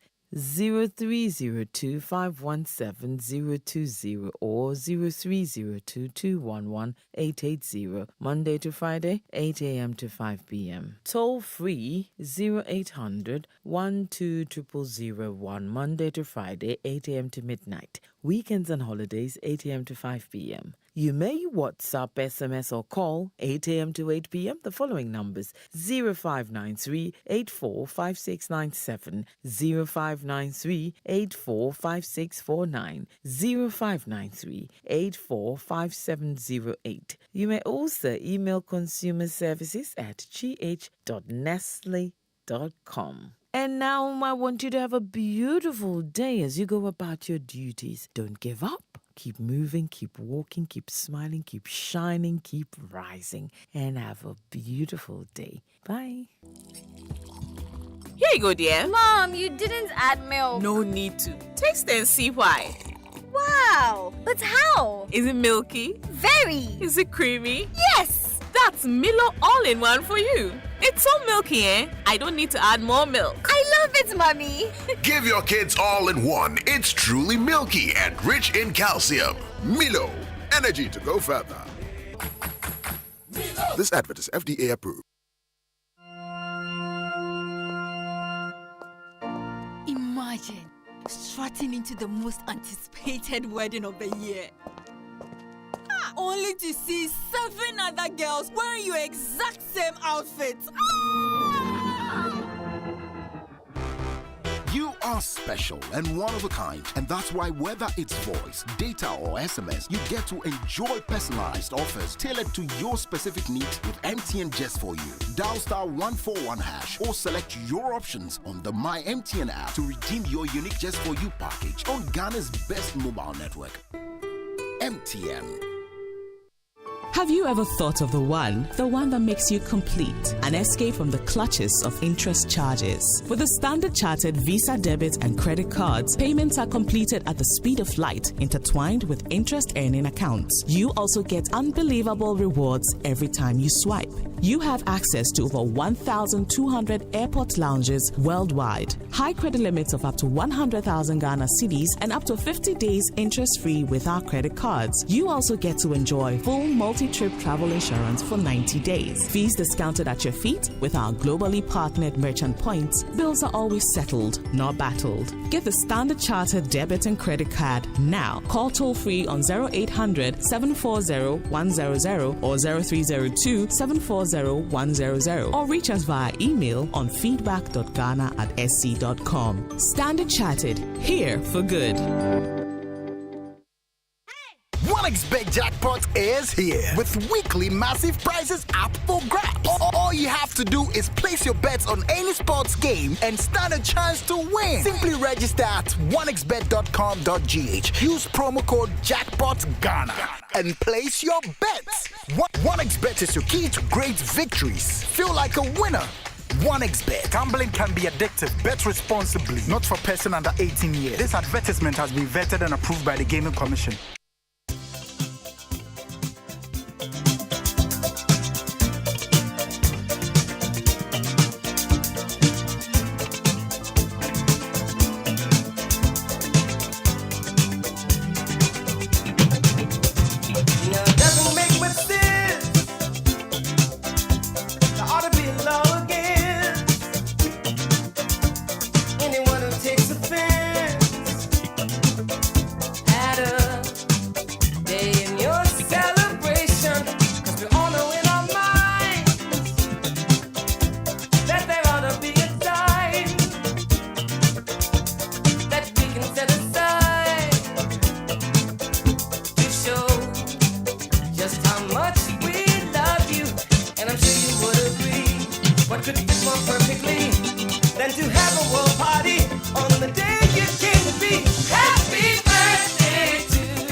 So welcome back and thank you very much for staying with us here on the Super Morning Show on Joy 99.7 FM. Later on the show, in fact, during the sports segment, we're going to be activating the phone lines for you, okay? We'll be finding out from you what you make of the state of football in Ghana. Yes, you've heard from, the GFA president, Keto Kreku, talking about all the things he wants to do, but really, what is your own assessment of the state of football in Ghana? That's what we want to hear you tell us more about here on the Super Morning Show when we activate the phone lines during the Sports Center. But birthday messages brought to us by MTN everywhere you go. And Bank of Africa, the African bank with global reach. Bank of Africa, as strong as a group. as close as a partner.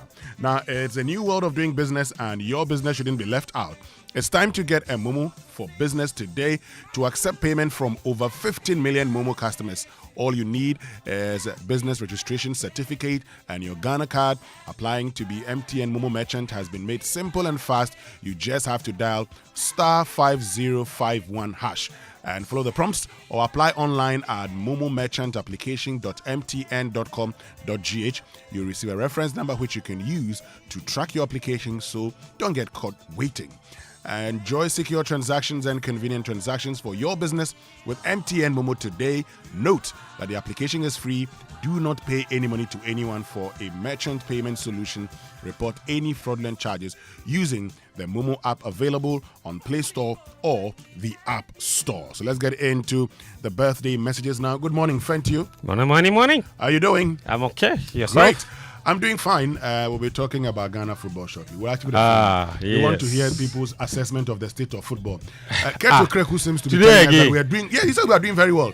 So we want people to tell us. Now that he's making promises at a Congress, that became a campaign platform. Yes. People were not happy with that. Yes, but let me just do the UPSA Law School Point of Law series before I get into the birthday messages. So, where customers share their personal information to the bank assumes liability to keep them as a secret, and is a breach of this obligation for the bank to share or sell this information to any third party. Okay? So where customers share their personal information with the bank assumes liability to keep them as a secret, and it's a breach of this obligation for the bank to share or sell this information to any third party, and is from the Alex Osei-Usu and Prudential Bank and Barclays Bank PLC case. Okay, so see, the problem with this thing is that you don't know who sold your information. You're always getting text messages, and you don't know whether it's your mobile network carrier, whether it's your bank, whether it's some form you fill at some place. So you have no clue who is sharing the information, but you know for sure your data is not protected. And a lot of us also do not read terms and conditions before we sign. Exactly. So sometimes you're actually passing it on. They're asking you, can I disclose your information? You haven't read. You've said yes. Yeah. It goes. So that's why it's always and important. all of these other event companies where you go and they ask you to fill a form and put your phone number in there and your name, then you finish, then they give you a badge with name tag. And they send you a message. They send you a message that your registration is complete. Yes. But they have you, and the next time you receive a message from somebody, you don't know where it's coming from. You don't know where it's coming from. It's a very, very difficult situation. It is. Anyway, so let's get into the chaotic birthday messages, and as always, we'll start with it's a K.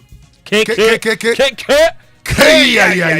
all of you in advance who are celebrating your birthday. So happy birthday to Madi Dia in Gil, Belgium, who turns 35 years today. Wishing you nothing but love, happiness, and everything you wish for yourself. This one says that may God continue to be good to you, and it's from Ani Osabute, Whitney and the boys who say they love you. Yumu Oblayo, Ani Osabute. Ani. And okay, today also is the birthday of Charles Mensah of Trust Consort, and it's coming from Ani Osabute and your nephews. Happy birthday to Papa Kofi Amwako Dakwa. You're 20 years today, and it's from your father, Kwejo Amwako Dakwa, or Chami Amwako Dakwa, we call him here at the Multimedia Group. But today is also the birthday of Emmanuel Kofi Ansan. Emmanuel Kofi Ansan used to be head of programs here at Joy FM. So he's a big man. Big man. General Putin, they call him. Big man. General Putin. So General Putin deserves another Kaya. KK. Yeah. Hey, General Putin. General Putin. It's not enough to be called Putin. General, in addition. Putin was I think Putin was a colonel, actually. Of course. He's a colonel. But today is the 18th birthday of Papa Kojo Free-Ado, known as Banpaku by Japanese friends. And to God be the glory for the great things he's done. Your sisters, Mami Kuya Brago Ado and Anajo Yebo Ado, wish you God's special blessings. Kofi and Diana Efriado, your parents can only say, see what the Lord has done. God is watching over his word to perform in your life. Kojo, happy special birthday to you. And happy birthday to Gato Fiadeva Segbefia Senior from Segbefia, Demenya family and friends. You have any fantastic. shots? No shots today. Okay. Yeah. So we're going to get into the sports very soon. We'll be activating the phone lines so that you can also join us on 03 No problem. 02 216 541. 0302 216 541 and then 055 1111 997. So you'll be telling us more of what Craig Krogu has been saying. I've been reading, the code card that, Joy Sports did. Yeah. And I'm like, very comprehensive, huh? You have been in office for 4 years. Yeah. You're now going to give what? Cost 100,000. Yes. CDs. Yes. And then what? When they went to Qatar, they gave each member how much? You've already started ranting. No, how much? $100,000. Allegedly. Allegedly. Oh, but have they come to deny it? Allegedly. The man who was part of those who took it said he gave him 100,000. Alhaji Guza. He said he gave him $100,000. He didn't say that. He said if they took 100,000, so what?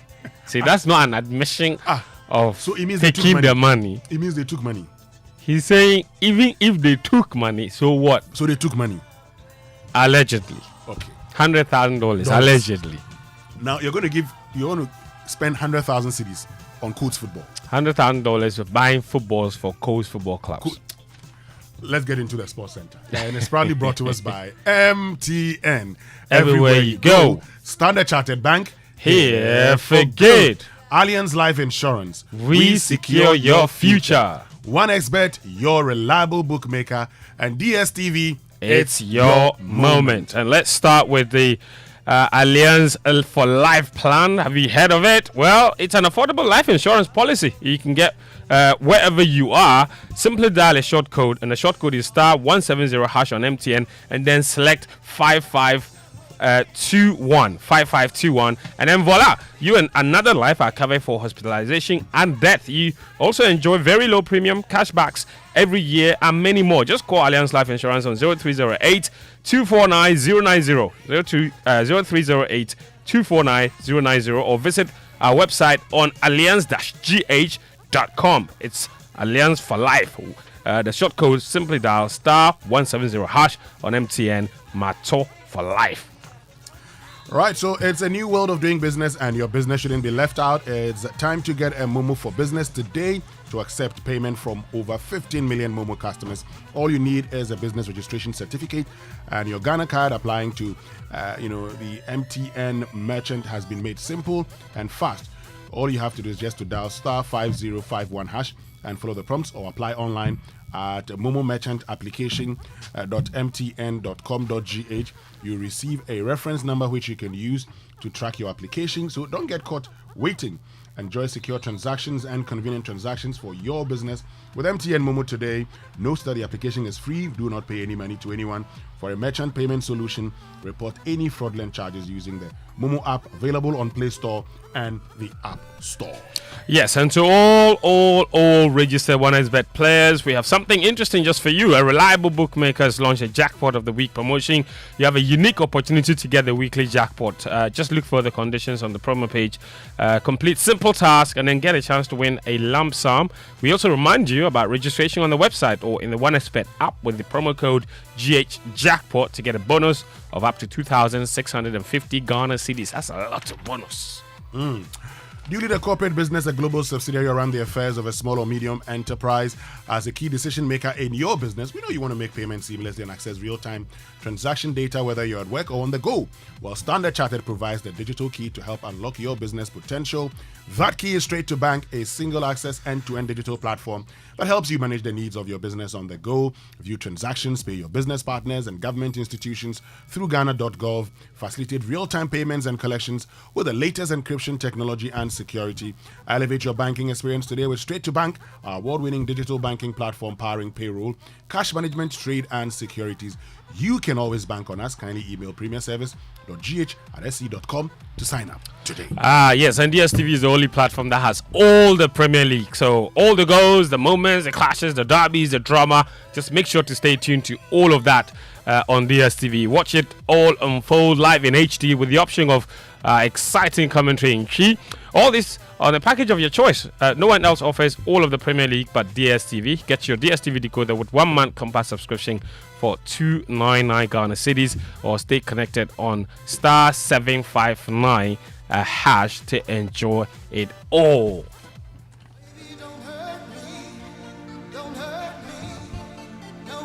Okay, so thank you. Time now, the phone lines have been activated on 0302216541 and even before my bulletin. 1111997. Relax for me. I want to hear from people before you get into your bulletin. Maybe the bulletin will give them an idea. Maybe they missed out. Oh, I'm coming to read it. Joy Sports, you've done a great job. Listen to this. I'll start from the bottom. 100,000 cities to be invested in Colts football. Look at that. 200,000 cities. I think that should be dollars. $100,000. Dollars, okay. To be invested in Catch Them Young referee policy. Yes. Ex-national team players will get 50% discount on all coaching courses. The GFA will continue to absorb all referee fees in the upcoming season. Yes. Each Division 1 club will now receive 80,000 next season in incentives. Guaranteed. Guaranteed. Clubs will also get 25,000 when 2 youth players feature in more than 15 games. And they're giving the clubs 50,000 to start youth football. And then if 2 of your youth football players complete at least 50 matches in a season, you get 25,000 cedis in bonus. Okay, so look, let's get onto the phone lines. Let's find out from people. Let them tell us, okay? Hello, good morning. Yeah, good morning. Yes, Newman. Yes, sir. How are you? I am fine. How about you? Okay. Please go ahead and share your thoughts. Actually, I'm not in agreement with Georgina. Because Newman, hold on. We're talking about football now. So the question I am asking now is your assessment of the state of football in Ghana. So Newman, you would activate the phone lines later on so we can have the Georgina Wood conversation about the state of politics. Let's get to Kofi in Koforidua. Kofi, good morning. Good morning, my brother. Yes, Kofi, how are you doing? I'm doing good, and yourself? God is taking care of us. We are hoping that Ghana football will be better. Share your thoughts with us. Very disappointing. Dr. Kroku and his administration is a joke to Ghana football. Look at the way they are handling our football.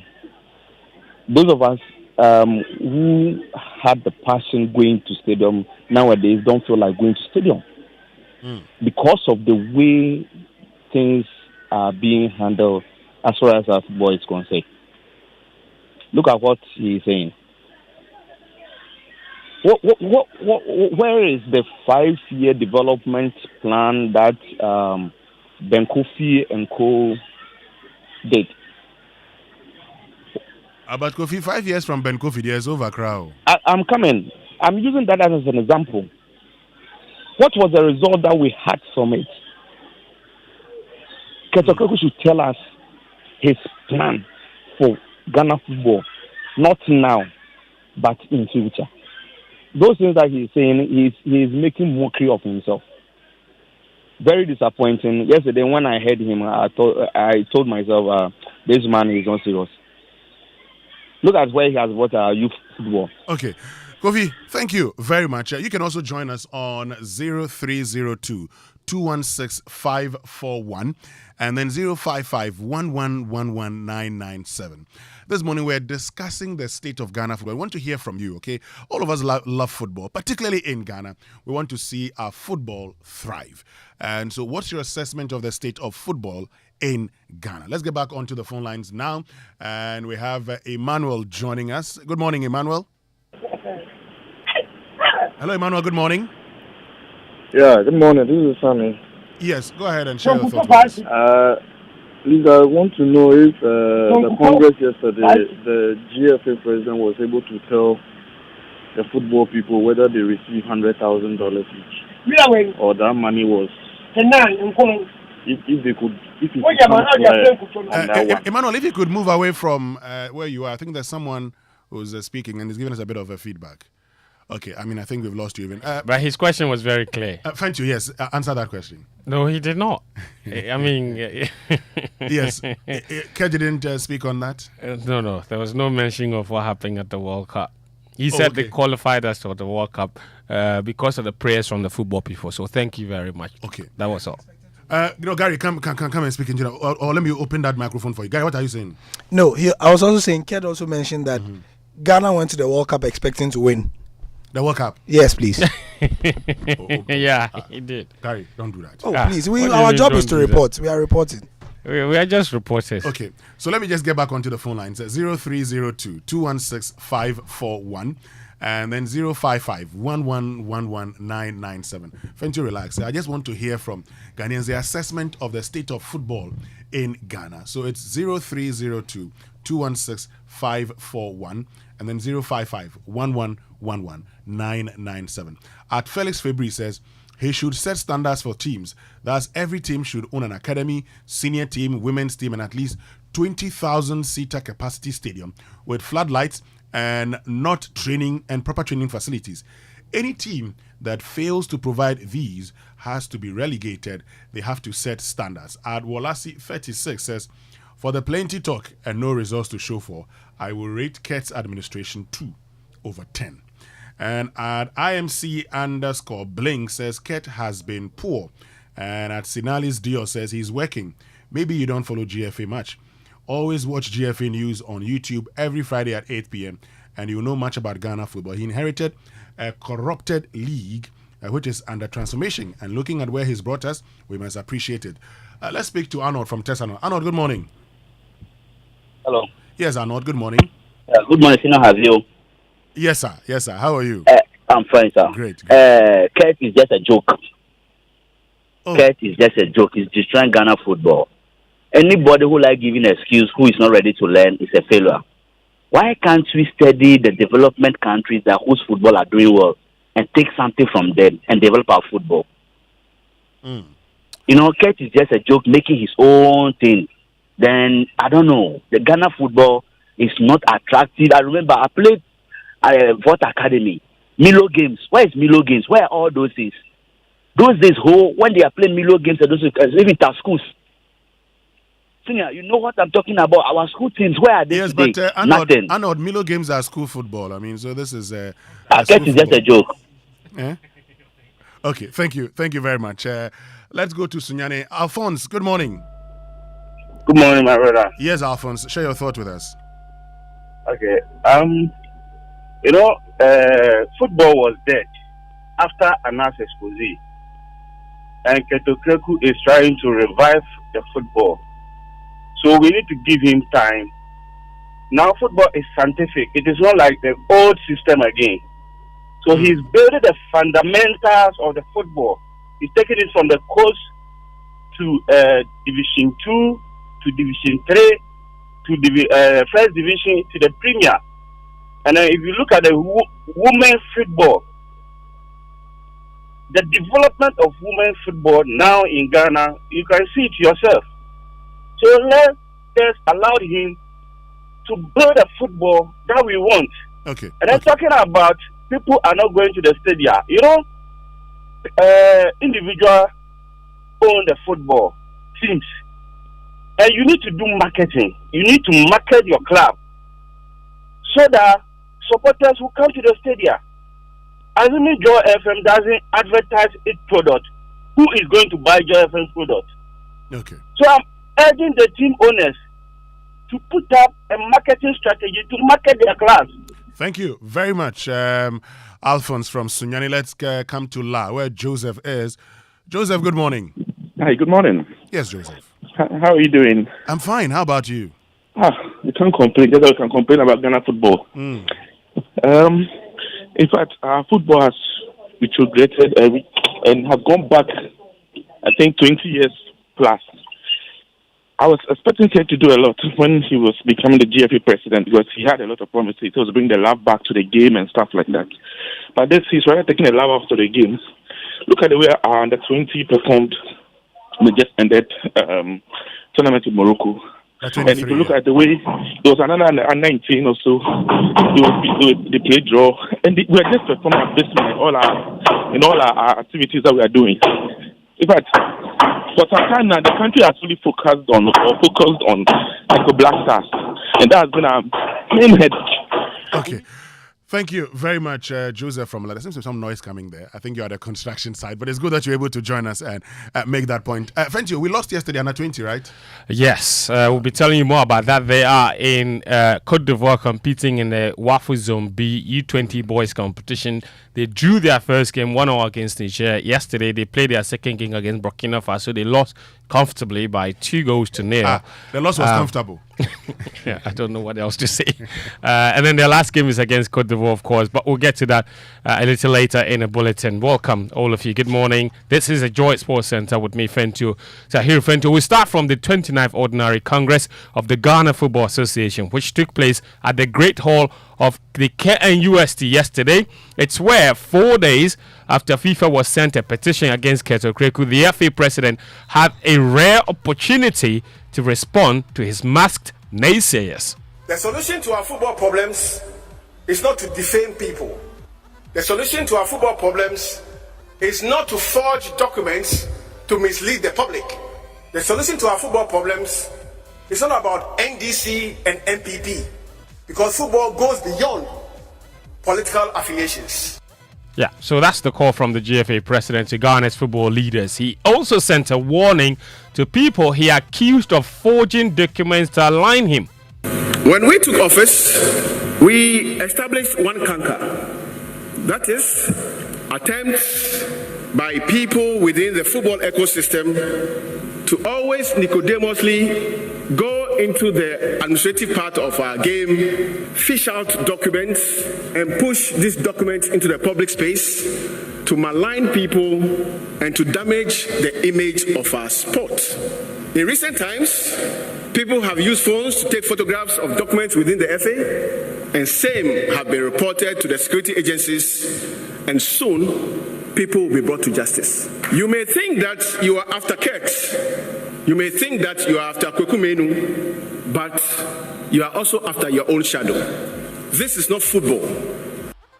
All right, Keto Kreku, he also says he has the capacity to destroy his political opponents, but he would not do that because it's not the way to go. Because what we all forget is that by virtue of where I sit, I hold the files to everybody who has worked in the football ecosystem. I can use same to defame people, to malign people, and most importantly, to tarnish the greater good of our football. But that is not the way, and I will not do that. In other areas, the FA president admitted refereeing and coaching are Ghana football's biggest problems, which the FA is working assiduously to fix. There are two key need areas of our football ecosystem which we have identified. One is refereeing and one is coaching. Each one of us here gathered would agree with me that we have big problems in coaching, very big problems. To fix this problem needs investment, needs time, needs patience. That's Keto Kreku. Now, his first term as FA president ends in October this year, which means that yesterday's Congress was not without certain controversy. He's seeking re-election for his second term. Of course, the elections are fixed for October this year. Kojo Yankah and former FA Vice President George Afriyie have announced their bids to take over. During Okreku's speech, a Congress member stormed out of KNUST's Great Hall.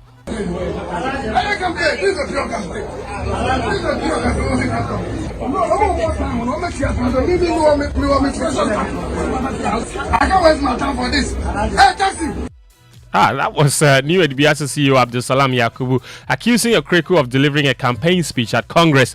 The FA president did actually make a lot of promises, which includes a $100,000 investment in Coast football, a 30-bed hostel facility at Pramprang, among others. For more, here's Stephen Zando of Love FM. This include but not limited to the FA supporting each Premier League club with 50,000 Ghana cedis to set up a coast team. The FA also introduced a monthly allowance of 1,000 Ghana cedis to regional referees managers. Vice chairman of all RFAs will receive a monthly allowance of 1,500 Ghana cedis, while the regional chairman will take home 4,000 Ghana cedis every month. GFA President Keto Kreku in his keynote address subtly responded to his critics not to reduce scrutiny and criticism of the FA to insult and petty politicking. Another aspirant for the upcoming GFA election, George Afriyie, after Congress told the media what ensued at KNUST was more like a concert because he was not satisfied with the turn of events. All stakeholders in the football enclave gathered at KNUST's Great Hall for this year's Congress, but the general feeling is that the session was just a fulfillment of a formality, as nothing really substantial was contested or disapproved. That's Stephen Zando. One of the key proposals that were expected to be tabled before Congress was the extension of the GFA presidency's term of office from 2 terms to 3 terms. That was not tabled and wasn't voted on. Meanwhile, the Minister for Youth and Sports, Mustafa Yusuf, was a special guest of honor at the Congress. He was left unimpressed with Ghana's national team players at all levels. He's accused them of selfishness despite sacrifices of the state to ensure their comfort when they go out to represent the country. He was speaking at the GFA Congress yesterday. In all the effort the FA is making to develop the grassroots football, let me hasten to add that we should include in our development process the spirit of nationalism and patriotism among our players. Because I find it very, very, very difficult to comprehend or understand that the states will make all the resources available by making sure that we want to give opportunity to our national team, get them flights for camping opportunity, accommodate them for a very long period during camping, feed them, give them even trial matches. Then when these players get to tournaments, instead of focusing on the tournaments, focus is now on their bonuses and what. Meanwhile, they are being paid per diem to make sure that they focus on the tournaments. The Sports Minister, Mustafa Yusuf, not holding back there. Now, from the 2024-25 season, the Ghana Premier League will be managed by an independent limited liability company. It will be governed by a board and a CEO. It's a move aimed at making Ghana's top flight league more commercially viable. Kwame Baniako is a member of the Ghana Autonomous League Committee. Board will be responsible for planning the short-term, medium and long-term activities of the company, budgeting for its annual revenue and expenditure forecast. For the members of Congress, the estimate for the first year's operating expenses, that includes salaries, office rent, allowances and others, amounts to about $2 million for the Autonomous Premier League. Estimate for initial capital expenditure is about $2.2 million, and the board and the management will be responsible for looking for the resources to take care of this expenditure. That's Kwame Baniako. He's a member of the Ghana Autonomous League Committee.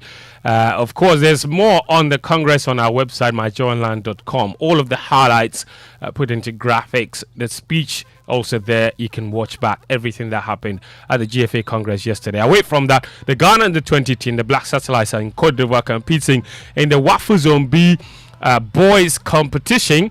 They lost their first game to... they drew their first game, against Niger 1-0, then lost yesterday in their second game against Burkina Faso by 2-0. They will play their third and final game against Cote d'Ivoire later this week. Transfers now in Black Stars defender Alexander Djiku has completed his transfer to Turkey's side Fenerbahce on a 3-year deal after departing Strasbourg. His compatriot Baba Rahman has joined Greek side PAOK Thessaloniki on a 2-year deal. He terminated his contract with Chelsea after joining 8 years ago. He made 15 top-flight appearances and made 1 assist in his 8 years at Chelsea. Meanwhile, Ghana's Black Queens are looking to qualify to the Olympic Games for the first time in their history. The Black Maidens had more of their fair share of public bashing after losing out on a slot for a 20th consecutive time. For the 20th consecutive year, the Black Queens themselves are not in a better space with football fans after losing out on AFCON and Women's World Cup slots. So is the team under any pressure to qualify for Paris? Here's their head coach, Nora Hapto. No, look, for me, pressure is a privilege. Because first of all, we put a lot of pressure on ourselves. We want to go and qualify for the Olympics. Of course, we recognize that our under-23 men, they cannot anymore qualify, which I feel sorry for them. And we take this challenge and face it. Yeah. That's Nora Haptel. The team is departing for Guinea, and they have a game this weekend, of course, away in Conakry before hosting the Guineans later in Ghana in the first round of the qualifiers. Let's move away to some tennis now. And Novak Djokovic has urged Wimbledon to rethink its start times as he prepares to play for the third day in a row. Play starts at 1 p.m. each day on court 1 and 1 p.m. on center court, with an 11 p.m. curfew, resulting in some matches being suspended until the next day. Sally Bolting, the tournament CEO, explains the reason for the start times. Having full courts and having engaged courts full of people is a really important part of the championships and is quite unique in tennis. Secondarily, we recognise that when our guests come to the championships, they want to experience a whole day here. And so if they're lucky enough to have a centre court ticket, they want to be able to get round, see the grounds, perhaps have something to eat or drink. So what we're trying to do is to create that perfect balance. Meanwhile, in the court or on the court itself, top seed Carlos Alcaraz underlines his status as the man likeliest to stop Novak Djokovic winning another Wimbledon after beating 2021 finalist Matteo Berrettini in the fourth round. He fought back to win 3-6, 6-3, 6-3, 6-3 and reach Wimbledon's quarterfinals for the first time. Meanwhile, Stefanos Tsitsipas has been knocked out following a 6-3, 6-7, 6-3, 4-6, 4-6 defeat to Christopher Eubanks. In the women's draw, Iga Swiatek and Elina Svitolina face off in the quarterfinal, and Morocco's Ans Jabeur set up a repeat of last year's final against Elina Rybakina. That's all the latest from the world of sports here on the Joy Sports Centre with me, Fentuo Tahiru Fentuo. There's more sports on our website, myjoyonline.com/sports. Thank you very much, Fentuo. But a lot of people still calling and wanting to make a point. I told you, let me finish my bulletin. Yeah, so what is going to happen is that the producer says you have to come back. And then we'll continue this conversation. We can review the Congress. It's very important. Yes, we'll what review happened the Congress. Yesterday. Keto Kreku making a lot of promises there. Yeah. Campaign platform. We'll talk about it. Thank you very much for joining us. With the latest in the world of sports, time now for the Joy Business Minute, brought to us by Consolidated Bank Ghana, CBG. We stand with you, and McDan Aviation, your dependable private aviation solution. Hello, welcome to the Joy Business Minute. It is brought to you by Consolidated Bank Ghana. We stand with you, and McDan Aviation, your dependable private aviation solution. Expect the city to remain relatively stable on the forex market this week. A positive media budget review this month and a successful first evaluation of the IMF program could set the tone for the local currency's trajectory. The leadership of the coalition of individual bondholders groups has called off plans to picket the finance ministry this morning. This follows announcement of complete payment of all outstanding coupons up till June 19. The Minister of Trade and Industry, Katie Aman, has expressed commitment to support the refinery of crude oil at the yet-to-be-completed local refinery, Century Oil in Tema. And elsewhere, Deputy Prime Minister Oliver Dowden has said China represents the largest state-based threat to Britain's economic security. And last, the Joy Business Minute, brought to you by Consolidated Bank Ghana. We stand with you, and McDan Aviation, your dependable private aviation solution.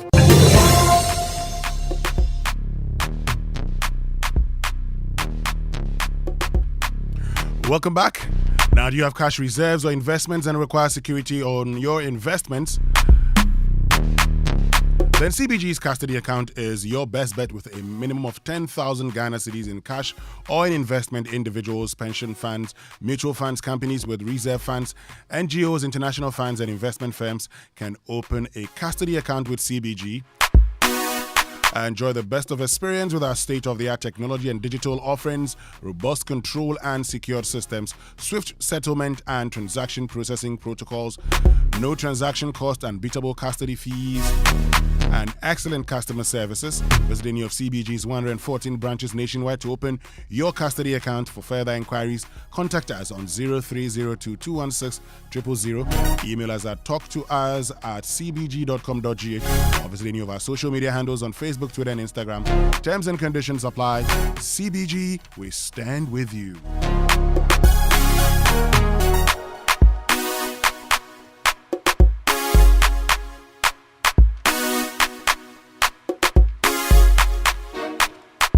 So let's get interactive right here on the Super Morning Show. Would love to hear you. Would love to know what your thoughts are.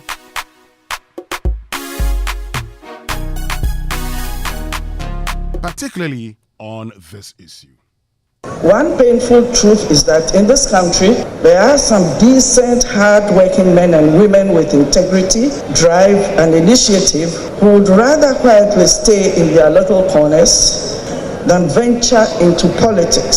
Simply on account of the reputational damage they fear, they may likely suffer if they did so.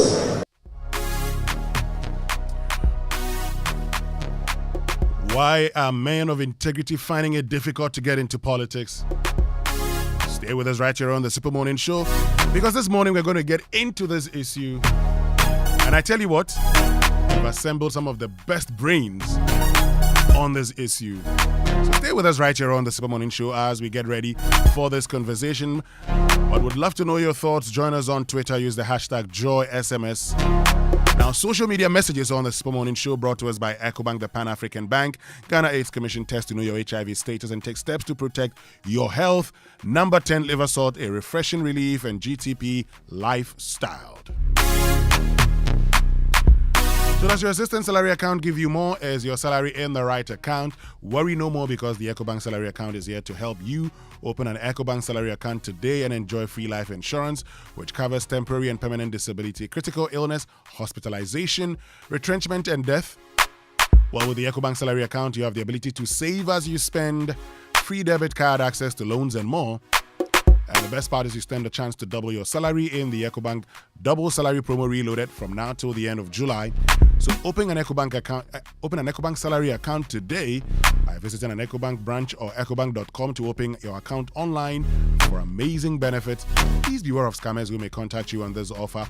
Always visit an EcoBank branch or call EcoBank toll-free on 0800 003-225 for further details on the EcoBank salary account and the EcoBank Double Salary Promotion Reloaded. Terms and conditions apply. EcoBank is the Pan-African Bank. Stay with us. We'll be right back after these messages here on the Super Morning Show. Hey, this one, Gantuan account.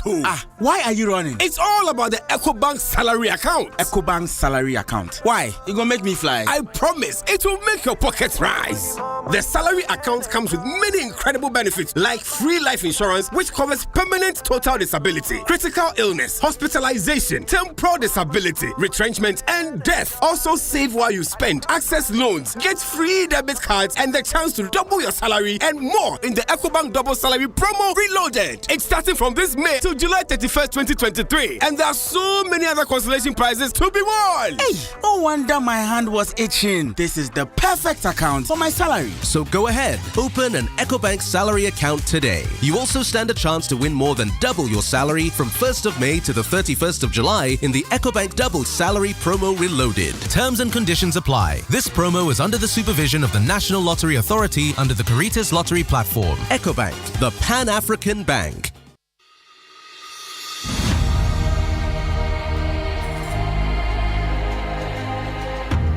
You know, I still haven't told my husband. I'm afraid of his reaction. Oh, I thought you said you would try to disclose your HIV positive status to him on your birthday. I wanted to, but never got round to it. It just did not seem like the right time to say it. Don't you want him to go and test to know his status too? Of course I do. I am just afraid of his reaction. I am afraid he will walk out on me and quit the marriage. But you can't be too sure of that. You know, the other day, when he heard HIV in the news, he referred to it as a bad disease. And I know a couple of people whose partners deserted them because they tested positive for HIV. But it is also important for him to test for HIV and start antiretroviral medication if he is HIV positive. So what should I do now? Why don't we ask your HIV counselor at the facility for advice? Come on, let us call her and find out how best to disclose your HIV status to your husband and also get him to test for HIV. This message is brought to you by Ghana AIDS Commission.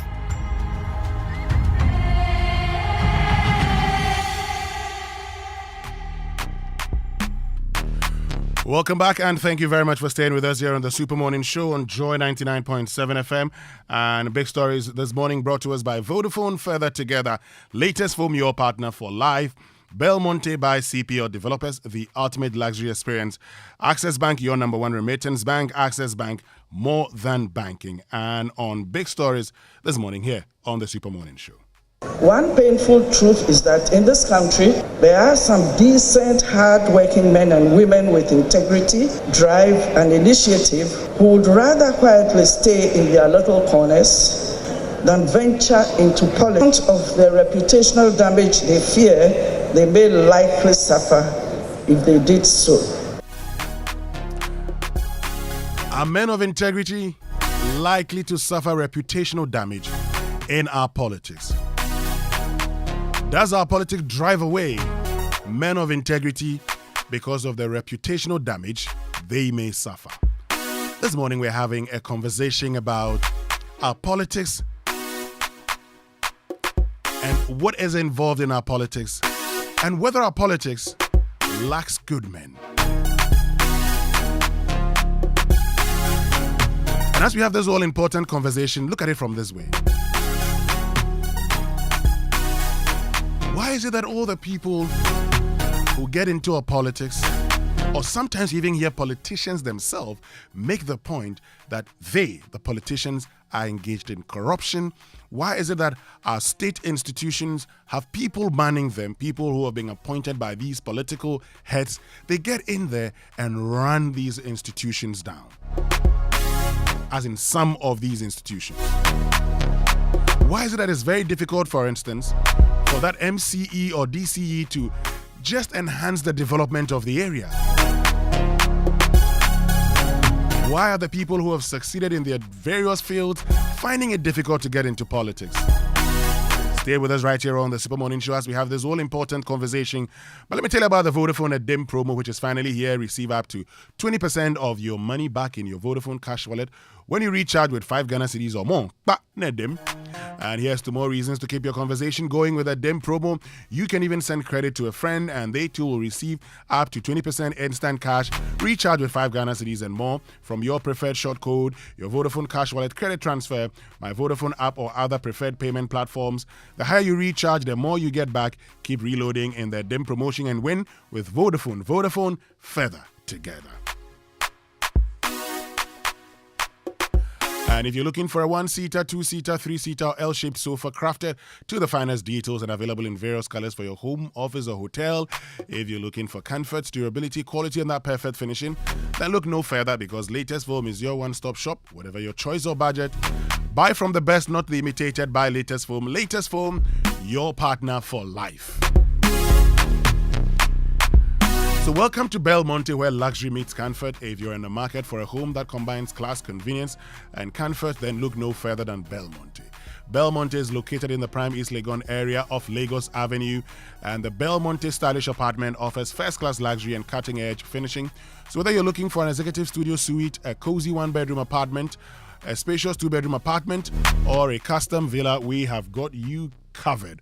Okay, but that's not all. Belmonte also offers a range of top-notch facilities to relax and keep you entertained.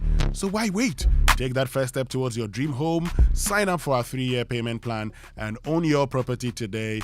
Contact us on 0204 343 011 or 0204 343 015. Belmonte is developed by CPL. Stay with us. We'll be right back after these messages here on the Super Morning Show. Hey, you ever buy credits where you get up to 20% of your money back before?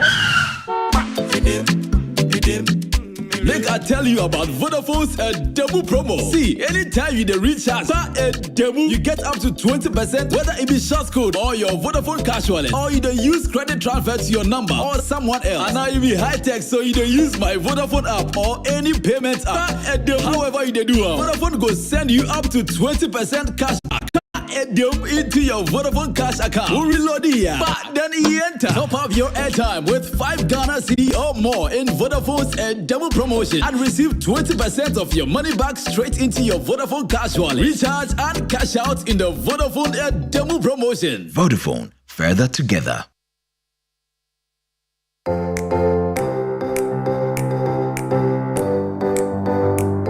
Comfort, durability, finishing, quality.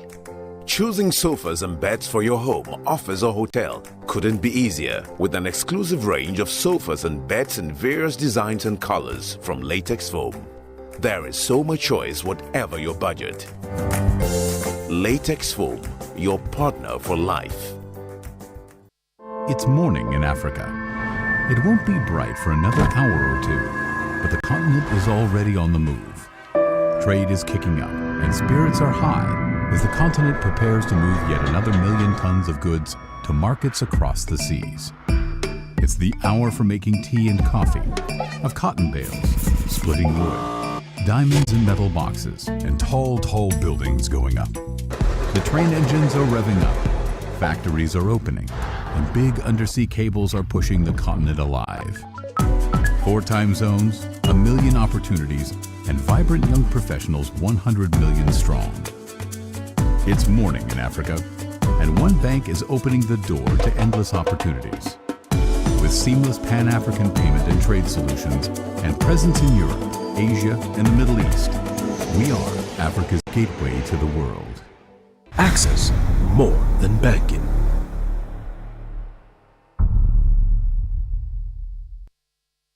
Home is where your heart is, so comfort is key. Find beds, bed sheets, sofas, cushions, fluffy rugs, and anything else you need to get cozy so it feels like home. Visit the Orca Deco Superstore on Spinkters Road today. A bank that supports you, a bank that cares for you. Hand in hand, we stand with you. So lift your head up, big dreams are waiting. We'll walk with you wherever you go. Where all your dreams come alive, CBG will make you smile. We will rise with you. Your business will flourish, your name will stand out. Consolidated Bank, CBG, we stand with you. Hi, now let me share my wildlife experience with you at Safari Valley Eco Park. On our arrival, we were greeted by experienced tour guides who took us through an orientation on how best to enjoy the experience. We were surrounded by wildlife from the moment we entered the Eco Park. We saw zebras, sable antelopes, crown cranes, maras, silky chicken, emus, wallabies, deer, ponies, and so many animals. We watched the animals roam freely in their natural habitat, undisturbed by our presence. Our tour guide told us so much about the wildlife, their behavior, and how to interact with them. I even fed them. We also went fishing. Then we took a break to have lunch in the beauty of the open space. All of this fun and activities for a starting price of 250 cedis, and it's free for children below 6 years. As the sun began to set, it was time to go back home, but not before our sunset dinner by the campfire. We've had a thrill of a lifetime, and I can't wait to visit again. Safari Valley Eco Park, bringing you closer to nature.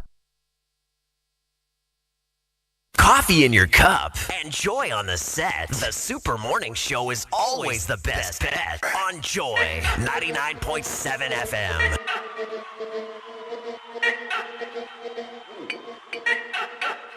Own it, girl, you just own it, 'cause your body's on fire. Your morning radio.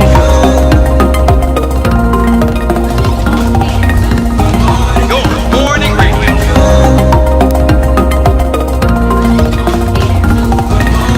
Morning radio.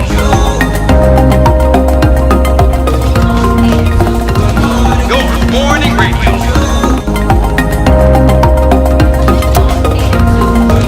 Your morning radio.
conversation about politics. We're having a conversation about the sort of people who get into politics. Because, look, over the weekend, Justice Georgina Wood, former Chief Justice of the Republic of Ghana, at a Rotary event, made a point. She talked about how today there are men of integrity doing so well in their private endeavors, but are not willing to get into politics because of the reputational damage they may suffer.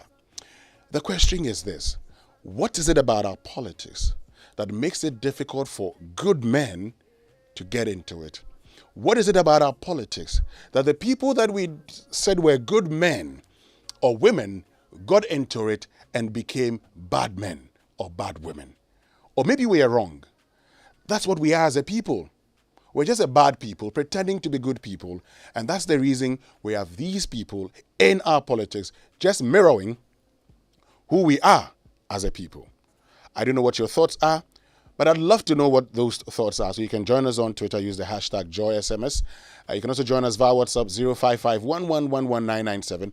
And as always, I would share your thoughts with the rest of the world.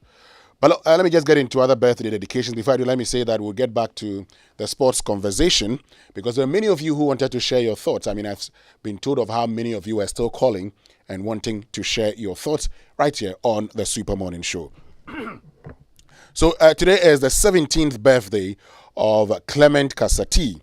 You're 17 today. Happy wishes from Mom, Dad, and your sister Danielle and the entire Kasati family to you, Clement Kasati. Some bit of late entries this morning. And this one says, okay, let me just get to, a lot of you who are celebrating your birthday. Happy 82nd birthday to Mrs. Victoria Mwakwata of Dansman from Ruby and the family. And this one says, Winston, kindly wish my girl, Duchess Amatefiu, a.k.a. Baby Dear of Christian Home Academy, happy birthday from Jomobi Lakai. Thank you very much. And says, please wish my daughter, Dorcas Nyaniwa Abuaje Asante of British International School a happy birthday. She turns 17 today from the Abuaje Asante family of Kwabenya. So Dorcas Abuaje Asante of British International School, happy birthday to you. A super awesome happy birthday to Elder Jonathan Aja, who is presiding elder of PIWC Michelle Camp. God richly bless you from Jonas Tinkrang. And a super awesome happy birthday, though belated, to William Parkwesi Owusu Kondia of Church of Pentecost Mater Echo English Assembly. God bless you, my boss, and it's coming from Jonas Tinkrang. Today is the marriage anniversary of Mr. and Mrs. Sami Osei. So Sami Osei and Esinam Osei, happy marriage anniversary to you. Esinam, this one, you should be preparing some good food and be delivering on a day like this, okay? So I know that you've heard, but we wish you God's blessings and protection, and we pray that you shall, enjoy your marriage, live together as always, and be a blessing to society. So Safari Valley Eco Park introduces the Safari Wildlife Experience. Now, Safari Valley Eco Park is introducing the Safari Wildlife Experience by creating an environment that fosters the harmonious cohabitation of forest, water, humans, and wildlife such as zebra, sable antelope, llama, wallaby, fallow deer, Pentagonian mara, and many others. Look, you should just make time to visit the place and you would love everything that you see. Okay, if you love nature, and I know you do, that's the place to be. Safari Valley Eco Park is the place to be. Look, everyone can come and experience these majestic creatures at a starting price of only 250 Ghana cedis, and it's free for children up to 6 years. And so you could, get your children, they would go with you, and they would love everything. It's only an hour's drive from Accra, and it opens from 6 a.m. to 8 p.m. each day. Visit Safari Valley Eco Park with your friends and family today for the thrill of a lifetime. For more information, visit safarivalleyresort.com. Check out Safari Valley on Instagram or call 0596 914394. Now, Republic Bank says keep winning in the promo that keeps giving. Continue to make all your payments with our fantastic 4 credit cards: Classic, Addition Infinite, or Republic Visa business credit cards. Enjoy interest, holidays, cashback rewards, global concierge services, and access to over 1 million ATMs worldwide, while you stand a chance to win a 2-day staycation at Aqua Safari in the Tap to Pay credit card promo reloaded. Just tap to pay, live the soft life, we got you. This promo is regulated by the National Lottery Authority on the Caritas Lottery platform. Terms and conditions apply. Republic Bank, we're the one for you. So this morning we're having a conversation about our politics, and it's because of what the former Chief Justice, Justice Georgina Wood, has been saying about our politics. Listen to what she said. Only a year hence, we will be preparing to go to the polls once again to elect national leaders for this beautiful country. Do we wish to create hope for the future by channeling our energies and other resources to developmental issues, or is it going to be another unending trend of pure propaganda as usual? It bears emphasis that deliberate falsehoods, disinformation, and dishonesty have destroyed the reputation and hopes of many and shattered the dreams, aspirations, and hopes of several others. It also poses a huge threat to our unity as a country. One painful truth is that in this country, there are some decent, hard-working men and women with integrity, drive, and initiative who would rather quietly stay in their little corners and enjoy their God-given blessings than venture into politics or invest their lives in public service, simply on account of the reputational damage they fear they may likely suffer if they did so. I've said it and I'll repeat it again. Those who are coming to this administration thinking that it's an avenue for making a lot of money are going to be disappointed. They better go to the private sector. That is where people make money, not in government. Right, so you heard earlier from Justice Georgina Wood, former Chief Justice of the Republic of Ghana, and the President of the Republic, Nana Addo Dankwa Akufo-Addo. Now, this was in 2016. Having won, the elections, he was making a point at a Private Enterprise Federation event, and he said, if you want to make money, go into the private sector and not the public sector. I don't know what your thoughts will be today, but this is a conversation we're about to have here on the Super Morning Show.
One painful truth is that in this country, there are some decent, hard-working men and women with integrity, drive, and initiative who would rather quietly stay in their little corners than venture into politics, simply on account of the reputational damage they fear they may likely suffer if they did so.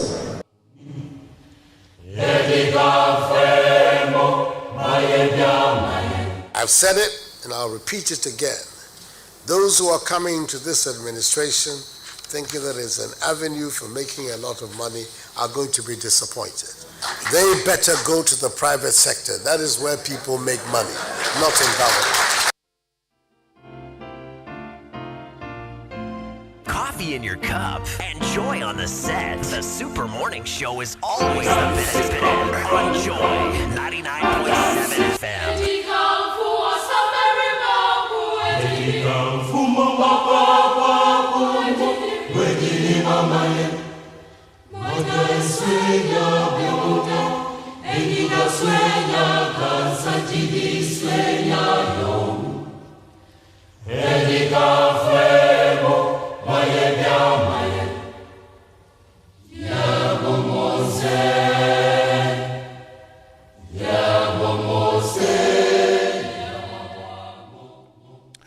Welcome back. So what's it about our politics that today we're having a conversation about how men of integrity shy away from getting involved in it?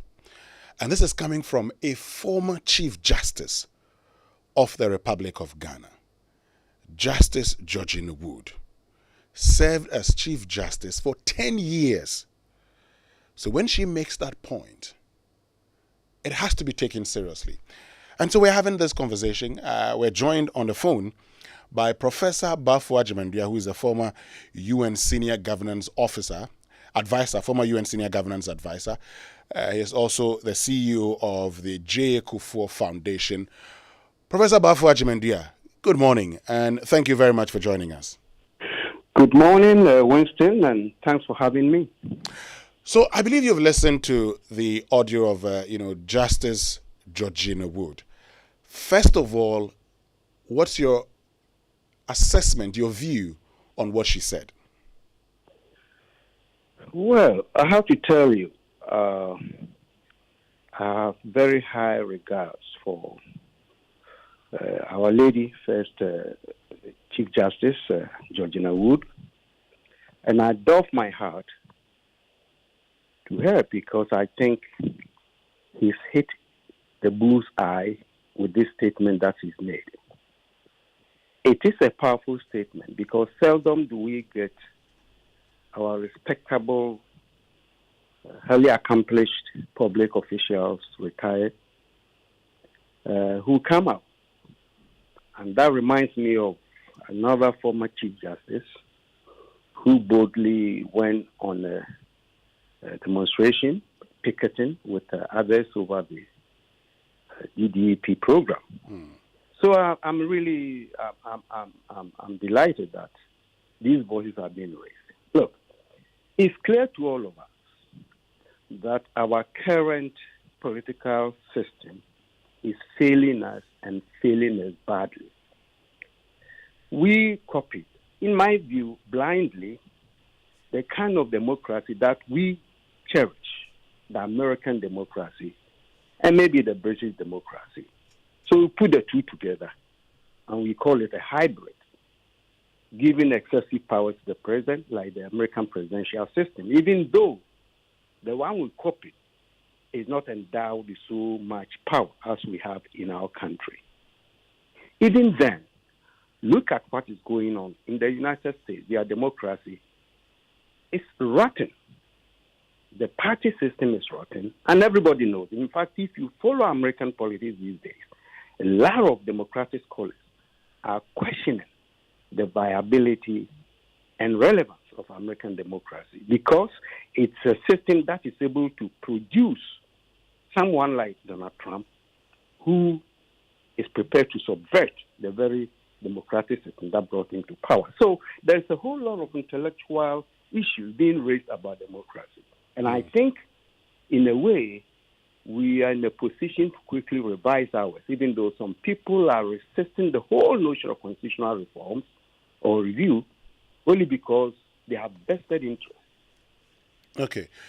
I mean, we'll get into all of these. But before we do, let me just say that this morning we're having a conversation about politics, and we're asking that question: why do men of integrity find it very difficult to get into our politics? So let me say welcome to all our listeners in Kumasi who are listening to us on Love 99.5 FM. We'll get into that question shortly. But Professor Bafo Agyeman-Duah, you say our current system is failing, has failed, and is failing us badly. How do you come by that conclusion? Well, I come by that conclusion because after 30 years of our fourth Republican Constitution, clearly it's not me only saying it, but a lot of very important voices have been raised about the need to have a serious review of the Constitution. It's failing us because it has created, even though the Constitution is a multi-party system, what we have created based on our political tradition, going all the way back to the late 40s and 50s, based on that tradition, which got modified somewhere on the line because of military interventions, we do have a dominant two-party system.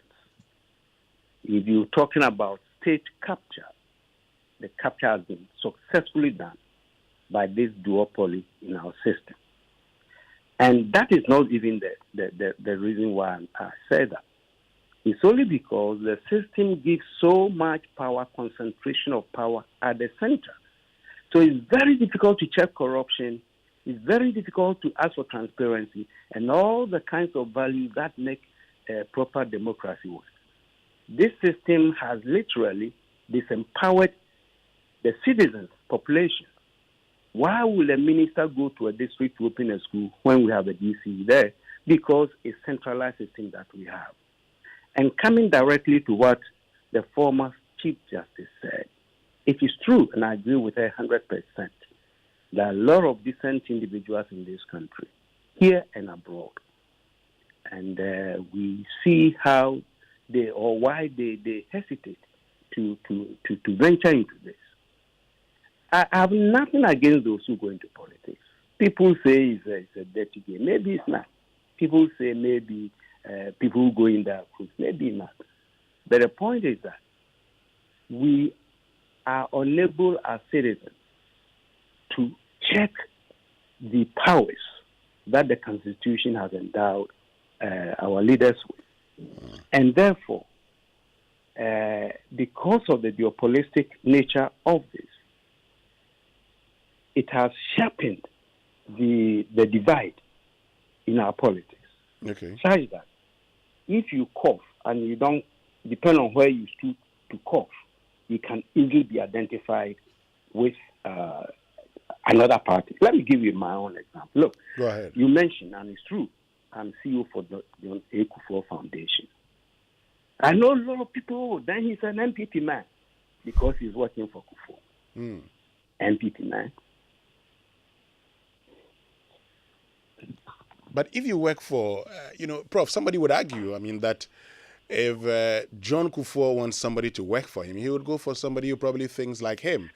And since he's been president on the ticket of the NPP... No, because if you understand foundation, which is a charitable organization, then you understand that it is not a political organization. Sure. And, Mr. Kufuor is a very, very wise person, and he knows that. He came for me not because I share his political vision. No. Strictly based on what the foundation has to do. Great. So let's look at... This is just a quick example. Sure. Yes. So let's look at what, Justice Georgina Wood has talked about. She's talked about men of integrity shying away from our politics. Now, you've been, in this country, together with Professor Jim Abwede, you set up the CDD Ghana, and we've all known this. Let's look at this critically. I'm sure in the past you probably would have had people, coming to you and saying, oh, how about you get involved in politics? You stayed neutral. Tell me, what is it about our politics that scares you? Frankly, if and I have to admit, there are few people who have spoken to me in the past and even currently who think, why don't you join, not political party, but why don't you do independent candidacy and all that? What scares me is not the insults and needless abuses by opponents and all. But what scares me is the way we have redefined our politics, our democracy in monetary terms. You look at the primaries, look at the parliamentary elections that they had. It is nothing but money. in a way, somebody will tell you maybe the politicians have been clever to impoverish people so people can be enamored by 200 CDs or 50 CDs to buy votes. So people get elected not on the basis of their merit or the vision that they are providing, but on the basis of the money they're able to throw around, giving motorcycles for free. Even today as we speak, some candidates aspiring to be president are promising their party people jobs.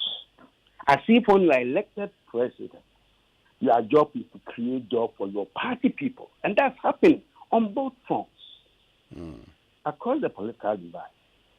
And as the Chief Justice, former Chief Justice, said, mendacity has become an art form. Mendacity, that is to say, in other words, lies or just falsehoods and propaganda, whatever that you call it.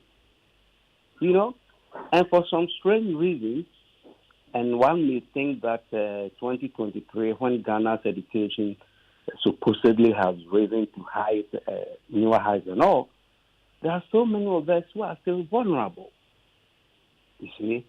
So the fear, if you ask me, is people using mendacity plus wealth to create phantoms for the vulnerable to believe that these individuals can change their circumstances. But if you see the 30 years that we have spent in the past, there have been some moments of light. You know, I'm not saying everything has been bad. No, not at all. There have been moments of light in our 30 years journey so far. And I think I can even say, under all the governments we've had, from the Rawlings to Kufuor to Atamere to John Mahama to Akufo-Addo, we have had some spots of light. But you look at the total picture, it's been gloomy. And today, it seems to be even worse because people seem to have lost hope because those who are aspiring to be leaders are not giving the hope that people need. Okay. Well, this morning our guest is Professor Bafo Agyeman-Duah, who is a former UN Senior Governance Advisor and CEO of the J.A. Kufuor Foundation. So, Professor Bafo Agyeman-Duah, let me ask you a very simple question. Are there good men in our politics? Of course there are good men.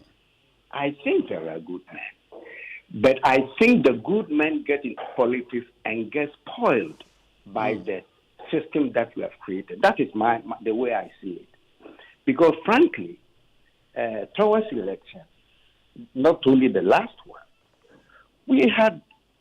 people had a lot of hope in this country that things were going to change for the better, all because of the men and women we saw seeking our leadership. But then we get into action and people begin to give up. Now the question becomes, is it the people who deceived us by giving us sweetness and sugar and all that? Or is it that they were good, they got into the system, they got spoiled? You see? And when I make the assessment myself, it seems more to me, maybe a combination, but more I put the blame on the system that does not provide enough checks on the power that people entrusted with authority exercise. And I think that's to a large extent. Look, the way we manage our resources, for instance, the way our leaders manage our resources. Look at our mineral sector. In some countries, Botswana, they have renegotiated their deals with foreign investors who are mining their diamonds. They're now claiming 50-51%. And we have highly educated, intelligent people in our country and who don't seem to see anything wrong with getting 10-8% from our own natural resources.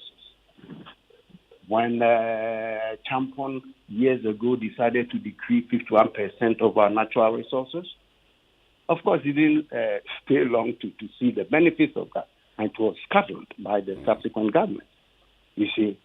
So there are certain things that you think about and you cannot understand. Okay. Why governments can throw money at things that do not bring any profit, you see. Well, so that for me is the problem. I think because the so-called law on causing financial loss is not applied to leaders? I don't know.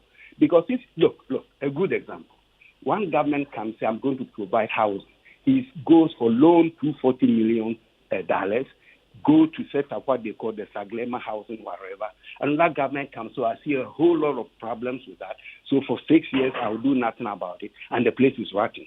Now, if you turn around, then you are going to get another loan to rebuild, or you are going to sell it at basement price to an investor.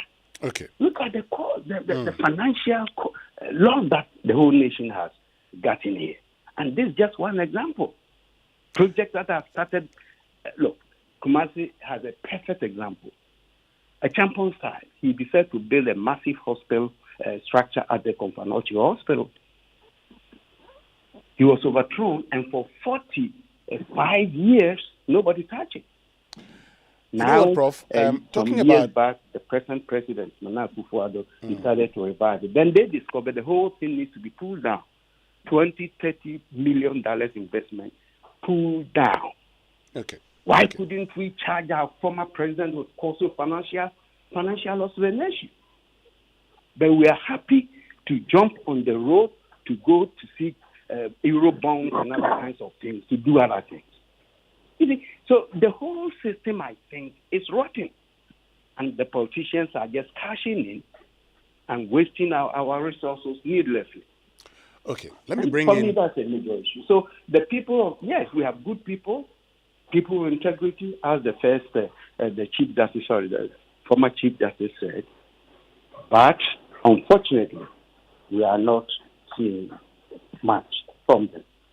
Okay, let me bring in Majority Leader and Minister of Parliamentary Affairs and Member of Parliament for Swami, Osei Mensah-Bonsu, who's joined us, because you've asked the question, yes, we have men of integrity, but you're not seeing it. You agree with the former Chief Justice who says these men, who are men of integrity, men of honor, just don't get into our politics. You've added one and said, even the good men who get into our politics get spoiled at the end of the day. Honorable Osei Mensah-Bonsu, good morning, and thank you very much for joining us. Hello, Honorable Osei Mensah-Bonsu. Hello. Hello, Honorable Osei Mensah-Bonsu. Good morning. And good morning. Your line is very, very faint. I can barely hear you. Is it better now? Can you hear me? Slightly better. Okay, great. So you've heard, Professor Bafo Agyemang make the point that while in agreeing with the former Chief Justice, he says that even the good men who get into politics end up being spoiled by the system. You've been in this, since 1997, you've been a member of Parliament. You've been involved in our politics since, the Fourth Republic, or even before that. What is it about our politics? First of all, do you agree that we have a lot of men of integrity who are shying away from our politics because of the fear of reputational damage? Yes, I think that to a very large extent, I agree with the Chief Justice. And I have been talking about this. Over several years, I've been harping on that. So I'm happy that the Chief Justice, the former Chief Justice, has also added her voice. I think that so many people, because of the poisoned atmosphere that we have, anybody can jump into the fray, pretend to be a journalist, and tear somebody into pieces from nowhere without any justification.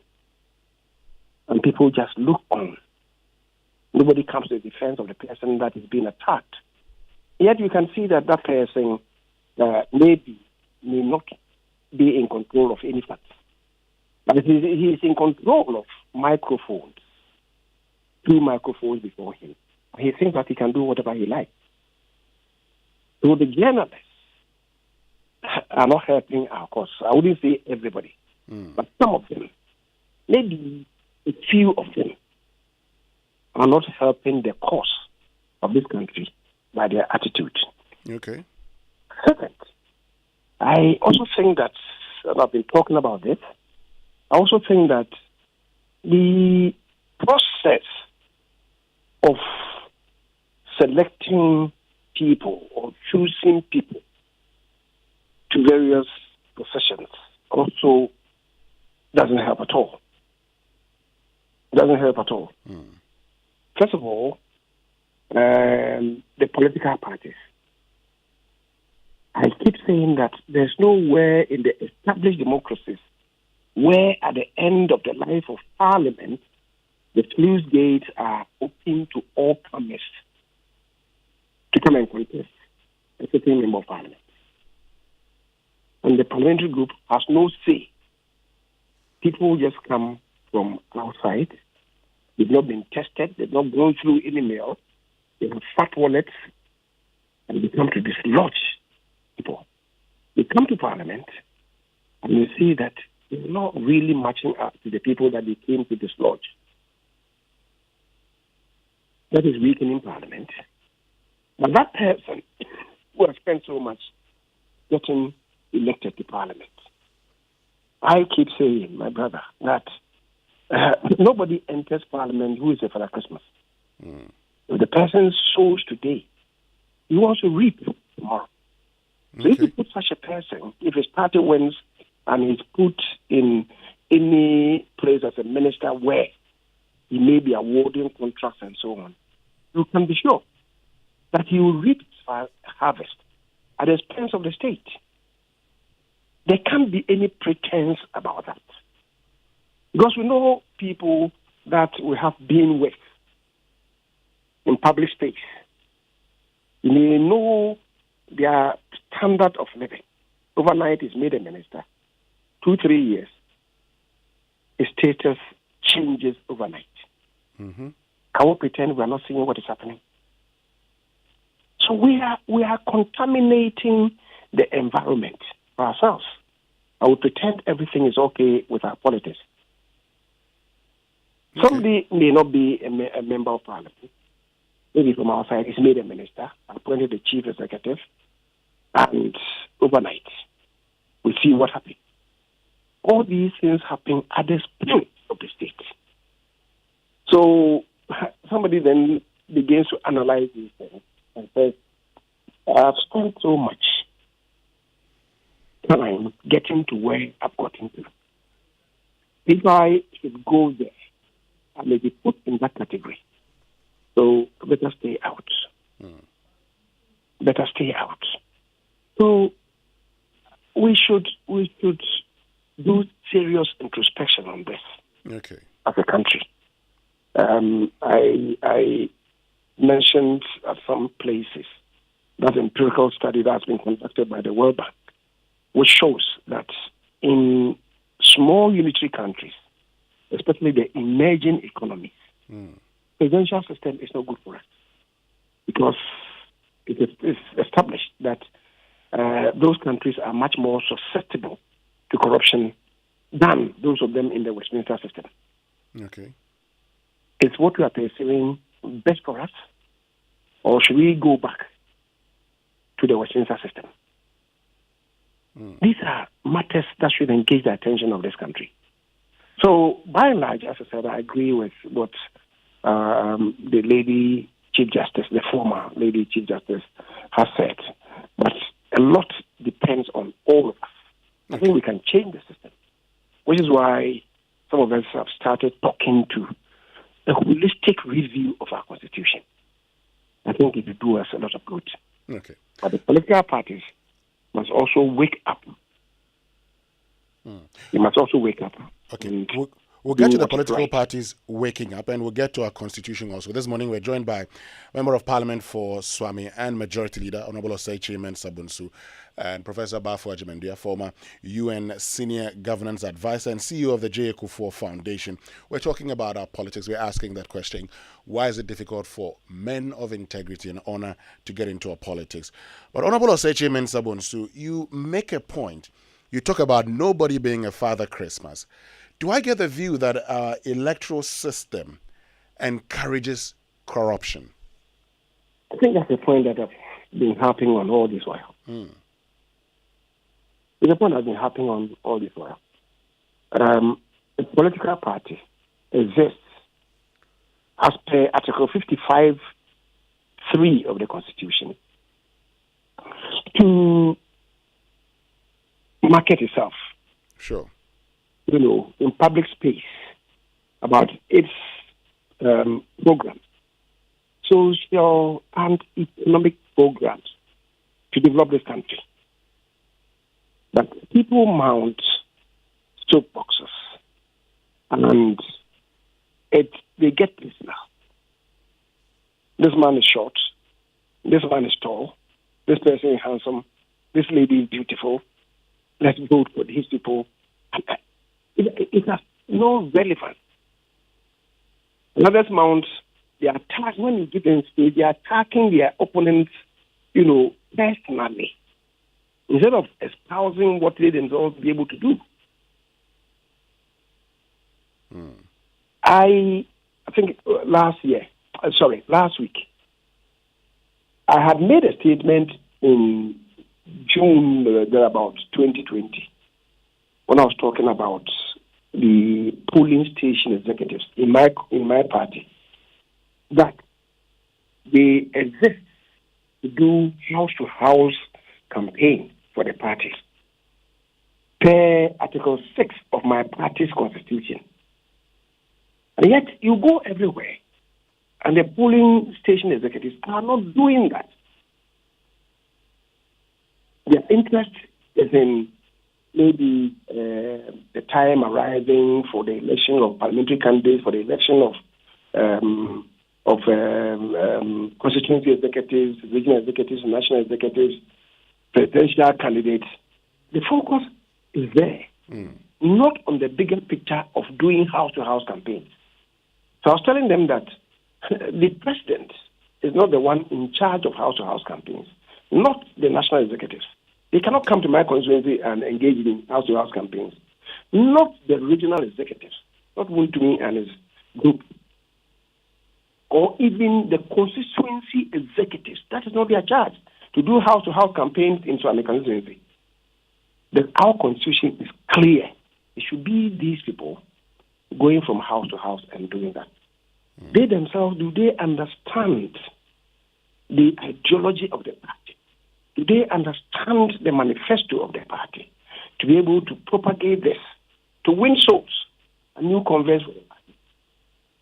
Many people are not interested in those things. Okay. Remember, when I went round, I was asking them, 2020, ask anybody, anyone amongst you, and for over the past 1 year, spend 2-3 hours to engage in house-to-house campaign for the party. None of them have done so. And they told me, they admitted openly that they had not done so. So I said to them that because of the circumstances that we find ourselves in, the public circumstances, which had really dwindled our performance, I was telling them that they needed to upscale this. Otherwise, it was going to be difficult for us to win the 2020 elections in spite of all that we had done. Okay. This is what messages I sent out there. The following day, and I think subsequently I spoke to Oman FM on that. Then 2-3 days after, somebody went and captured what I said and said, I have said the police station executives are useless. 90% of them are useless. And that became a topic of discussion. They will not even call you, and they will not even listen to what you said on the other station. It's personality attack. That is what interests some people. Okay. It doesn't advance the cause of our party. So somebody then thinks that, well, if I make the most innocuous of statements, and it attacks B, who will come and sting me, then maybe I better keep quiet. I will decline comment on anything. Some people may think like that, especially those of them who are not in mainstream politics. And yet, there could be very useful ideas from such people. Okay. So I think we should all be learning lessons, and we should be looking at issues about development that will enhance our national growth, not always saturating the airwaves with insults and so on, and very derogatory remarks. People emerge as, hotheads bellicose people, always insulting people. And the radio stations are giving space to such people on almost daily basis, not talking to issues, but always pouring insults and nonsense on police. And that doesn't advance the cause. So different people then would, shy away from making comments on otherwise important national issues, which they may have very useful contributions to.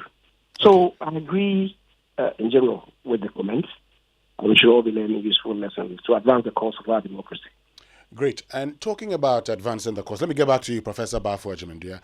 And so right now, yes, we've all agreed that that's a problem we're faced with. And we've all agreed also that it must change. Where does the change begin from? And what must be done? Professor Bafo Agyeman. I'm sorry,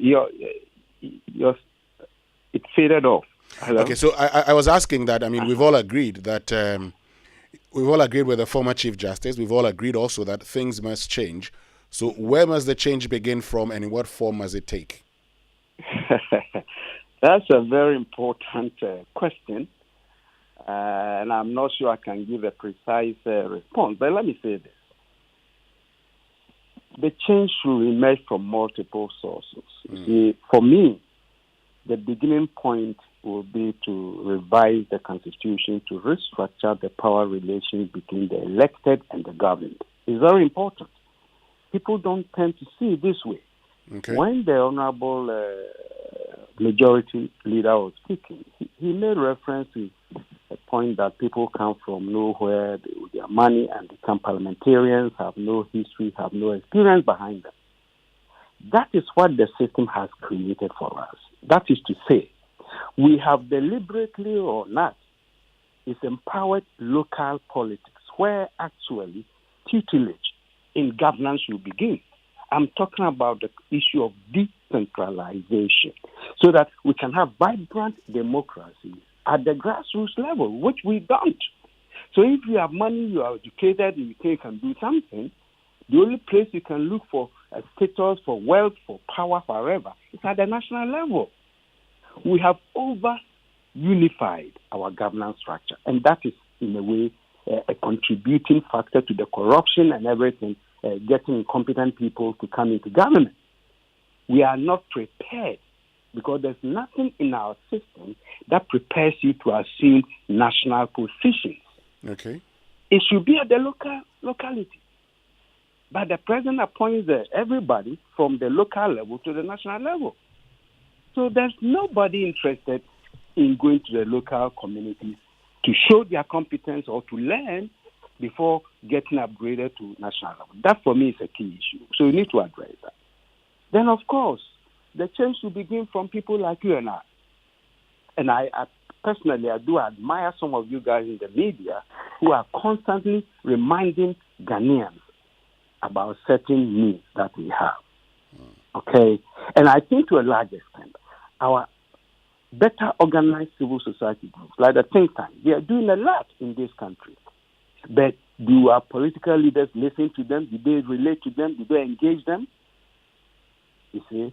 The other day I was listening to one professor who confirmed they are doing all kinds of research and findings and all that could easily inform certain public policies. But ask yourself, is there a connection between the two sides?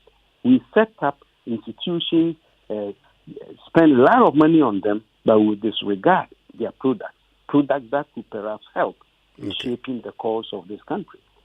So if you ask me, the change, where should it come from? It should come from all of us. Media, you have a role. Civil society has a role. But one thing I'm very much frustrated with is the politicians who get into power. That's why these two-party systems is scaling up. See, both parties have tasted power, but they know what it is. And it seems like they engage in a silent kind of agreement. You come in, you do what you can, I'll scratch your back, and then you go out and I come and I do the same. In fact, they are out of vision. Listen to the two parties. What are they telling us now? I don't know what they are telling us. You want to come and do what? You see? So I think we have a serious problem with the system that we have created. That's why I'm always talking about how we can restructure this so that power can be decentralized and we can have multiple centers of progress in this country, not concentrating in one spot for progress in the country. So I'm sorry, I can't give a specific answer of where the change should come from all of us. It should come from all of us. Okay. Thank you, Prof. Please hold on. Let me get to Honorable Osechi Mensah-Bonsu. So, same question. Where do we start from? And the change that we want, where do we start from? And what must be done? What form should it take? Hello? Yes, Honorable Osechi Mensah-Bonsu. I was asking that since we all agree that things would have to change, I am asking what form should the change take and where do we begin from? Well, I regret to say that I didn't hear what Professor Bafo said. But if you ask me, I think it's multifaceted. It's multifaceted. First, the political parties have a huge role to play. They need to do serious introspection about their own internal democracy. They need to have a second look at that so that we produce credible people to add value to our governance. Second, I think we also need to take the work of the NCCE much more seriously than we have done all this while. We need to capacitate them and also give them the relevant resources to be able to play their defined role to help us clean up the political environment. Okay. We also need to look at our constitution, relevant portions of our constitution, in terms of corruption. How do you deal with it? You go to the provisions about the declaration of assets. Have a lot is left to be desired. The least must be desired because one makes declarations and nobody has access to those declarations. The person is ushered into office and in anticipation of what he thinks he can get.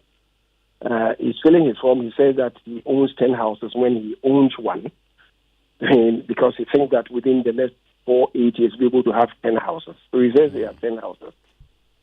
We fill these things for purposes of tax declarations. Okay. How do you match it against the tax that has been paid by that person who made those declarations? Nothing is done.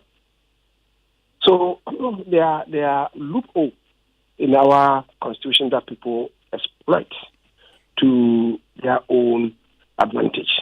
Okay. So we must be looking at this holistically. And as I've said, you even come to Parliament. Presidents appoint ministers. And somebody is appointed to a ministry to do what? To add value to our governance and our development efforts. Sure. The person is appointed to a place, is vetted. Within 1 year, 6 months, or sometimes even before the person is ushered into office, is changed from that place to another place without the person coming back to Parliament for vetting. How do you know whether the person has competence, demonstrable competence in the area that you are sending him to? Okay. In the presidential systems, the US being the flagship of presidential systems, where we've taken a cue from in their vetting processes, they vet for specific positions. Ours is so dilute. When you come to vetting people, you ask them the most fundamental of questions relating to the sector that is going to superintend. It tells you that he's not able to answer. Let him go there, he will learn. Well, as you do know, the Constitution provides that that person who goes to that office should assist the president in running the state efficient, and also is a cabinet minister to help the president evolve policy for his sector. It tells you he's not going to learn, and you pass him, let him go. What does it mean? There'll be no addition, no value addition to our governance. So I think that we need to do serious introspection in these matters so that people who are appointed to public space merit their positions and also to ensure sanity in our system. And I think going further, our development efforts is lagging behind because of also the fact that all these years, the past 30, 31 years, we've not been able to construct our National Development Planning Commission such that it will be an above-board commission that will be able to define a long-term development plan for us. Okay. Now, the commission, as suggested in the Constitution, is so much politically tainted that regardless of the quality of work that they do, succeeding administrations don't want to have anything to do with them. And I think that is bad for us. Let's look at all these things to improve our system of governance. And I think that if we do that, or at least begin to do that, we'll begin to witness incremental upscaling in our development, in our national development. Great. Now, the bit about Parliament, finally. So, and we've seen a lot of ministers coming in there and talking about they're going to learn. You've been on the Appointments Committee before. An indication that those persons who are passed should not have been passed because of the responsibilities expected of them? The thing is, by our own arrangement, since 1993, the presidents are given the power to make the nominations, and we vet the members because the Constitution just provides that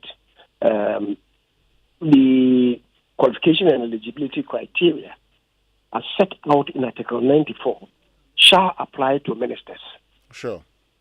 So if the minister is already a member of Parliament, there's very little initiative then to vet him because he qualifies under Article 94 to have been elected in the first place. And then a ministerial appointment requires much more than that. As I said, the Constitution provides in Article 78 that ministers of state shall be appointed to assist the president to run the state efficiently. So that's the first responsibility. 76, relating to cabinet ministers, stresses that they should assist the president to evolve policy.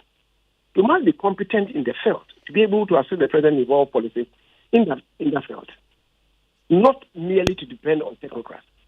What's the value addition that you are bringing to bear in that sector? We don't look at these things, and we don't emphasize that because we all do know that after a while, the president can shift the person to another place without recourse to Parliament. And yet, the person has been vetted for a specific ministry. The following day, maybe for agric, the following day, is being moved to trade and industry. What is his own competence in trade and industry? He doesn't come back to Parliament. And that is why I'm saying that what obtains elsewhere should apply in Ghana so that from now on, we shall then vet for specific sectors. Okay. If you have demonstrable competence, it will show. All right. If you don't have it, then Parliament will have no business approving of your nomination. And I think if we begin from there, it will bring quality and indeed value addition in what we do in Parliament and also positively impact on our governance. Honorable Osei Mensah Bonsu, thank you so much for joining us this morning. We're very grateful. And also we're grateful to you, Professor Bafo Agyeman-Duah, for joining us. Bafo Agyeman-Duah, who's former UN Senior Governance Advisor, and Honorable Osei Mensah Bonsu, Majority Leader in Parliament. Stay with us. When we return, we get into a conversation about football. I know you love football. You want to comment about the the state of football in Ghana. Fentiu, Tahiru Fentiu is here. We'll be right back.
Are you hoping to start university this October? If you want a British degree from a world-class university at a fraction of the cost, then join Lancaster University Ghana right here in Accra. With a diverse student community, vibrant campus life, and 50% scholarships to support your study, Lancaster University Ghana provides you with a world-class education that creates endless opportunities globally. Don't miss this once-in-a-lifetime opportunity. Apply to join Lancaster University Ghana, where learners become leaders. Admissions are currently open for our October 2023 intakes. Apply now for our foundation and undergraduate programs. For more information, contact us on +233 030 221 8989 or send an email to admissions@lancaster.edu.gh. Lancaster University Ghana, the only British university campus in West Africa. In partnership with National Theatre and FM, Roverman Productions present I Like What You Like, an original Ebo White play. Hey, Kwesi Trumpet, what kind of misfortune follows you so much that when your rich auntie dies in the US, the only thing she leaves you is her ashes? Boy, you won't keep that thing in this household. Put it outside the gate and regard it as wakekeeping. Or you can use it for tea. Your here needs your share. Well, his auntie named him a sole beneficiary to her estate. I am his wife. How much is it worth? Roughly $350 million. What? Oh, Auntie Frida! Oh, Kwesi, we cannot leave her outside the gate. She will feel cold. Let us keep her on the dresser in the guest room and ensure she gets a befitting burial. Oh, Shows at the National Theatre on July 7th, 8th, 9th, 14th, 15th, and 16th. Friday at 7 p.m. Saturdays at 4 p.m. and 8 p.m. Sundays at 1 p.m., 4 p.m., and 8 p.m. Tickets available on the short code *365 *535# and all the usual outlets. 150 Ghana cedis. Sponsored by Ebony Condoms, Gino, GCB, and M Notify. Roverman Productions. Be the difference. Now we go live in 3, 2, 1. Airtel Tigo is now 80. It's Airtel Tigo. It's okay, Abna. Say Airtel, say Sadie. That you know simple cry. 80. Simple. Tell your neighbor to tell a neighbor that your favorite telecommunication network, Airtel Tigo, is now 80. Simple. New name, but still provides you with affordable and reliable internet, clear calls, secure money services, and much more. 80. Life is simple. Are you tired of struggling with bad financial situations? At Quick Credit, we understand the difficulties that come with transitioning to a better one. That's why we're here to simplify the process for you. With loan facilities from 1,500 cedis upwards, all you have to do is call and we will take care of the rest. All you need is your national ID. No savings, no collateral, no susu, no deposits, and no account opening required. Quick Credit has you covered. Whether you're expanding a business, starting a new one, facing an emergency like school fees or funeral expenses, or even just in need of a salary loan.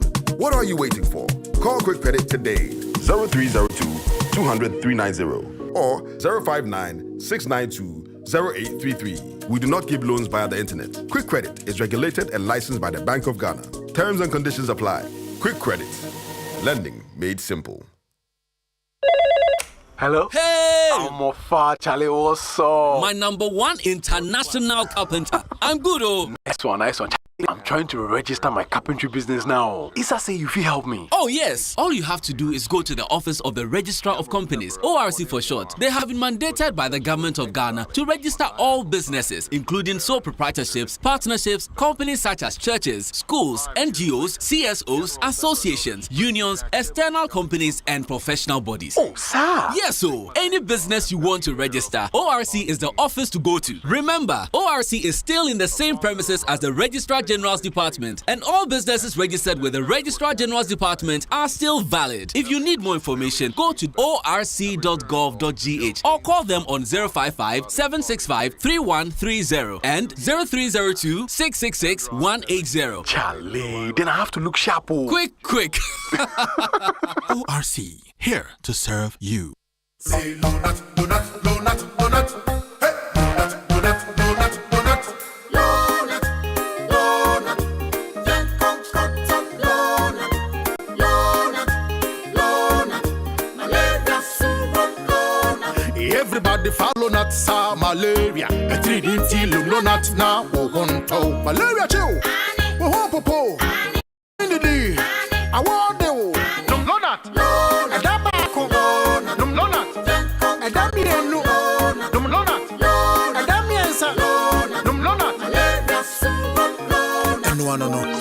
Lonat scatter malaria. Lonat it scatter malaria. A quality product from Blaze GVS Pharma. Yenshishemu hu se malaria wa wumojam ansana wanum Lonat. Na nam yensearch na malaria no daso wo hwa ko hu dokota. This advert is FDA approved. What is love? Baby, don't hurt me. Don't hurt me no more. Coffee in your cup and joy on the set. The Super Morning Show is always the best bet on Joy 99.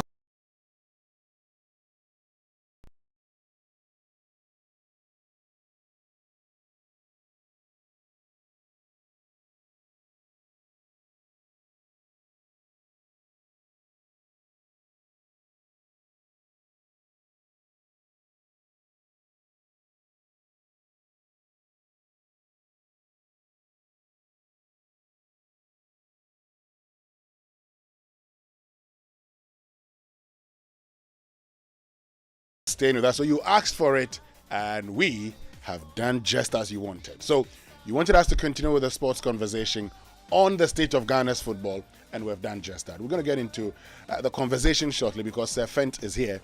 He'll be telling us more about that. But first, let me just read some of your tweets on our politics and our public service. So Richie Kwam says they joined the public service for personal gains.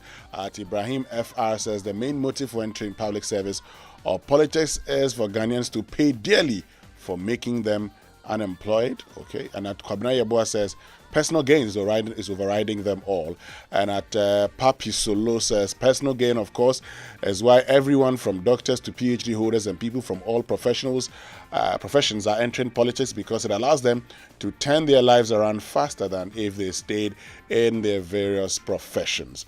And at Rook_J says in Africa is 98% for personal gains.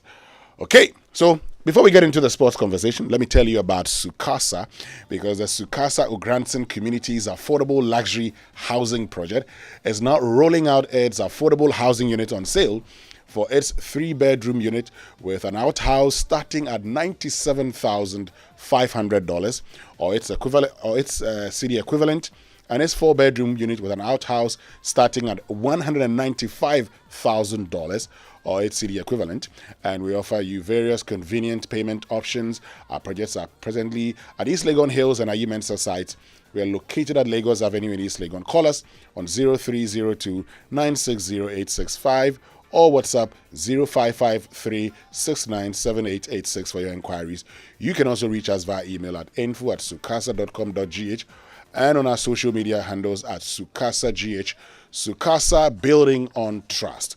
Now, Kingdom Books and Stationery Limited says, now you don't have to walk to any of their stores. Just get on to kingdomstoreonline.com and they will arrange delivery to your home and office within a reasonable time.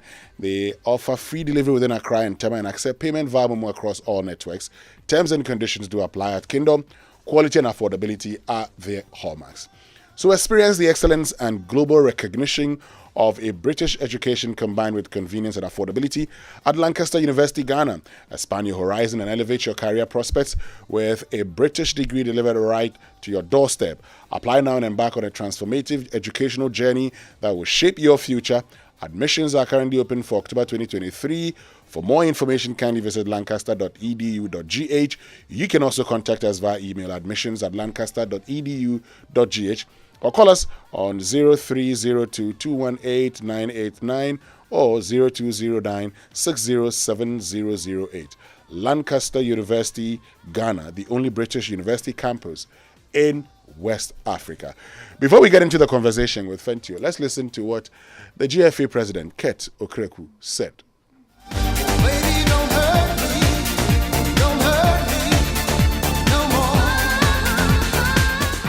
The solution to our football problems is not to defame people.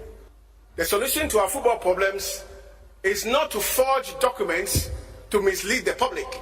The solution to our football problems is not about NDC and MPP, because football goes beyond political affiliations. When we took office, we established one canker. That is, attempts by people within the football ecosystem to always nicodemously go into the administrative part of our game, fish out documents, and push these documents into the public space to malign people and to damage the image of our sport. In recent times, people have used phones to take photographs of documents within the FA, and same have been reported to the security agencies, and soon people will be brought to justice. You may think that you are after Kirks. You may think that you are after Kweku Menu, but you are also after your own shadow. This is not football.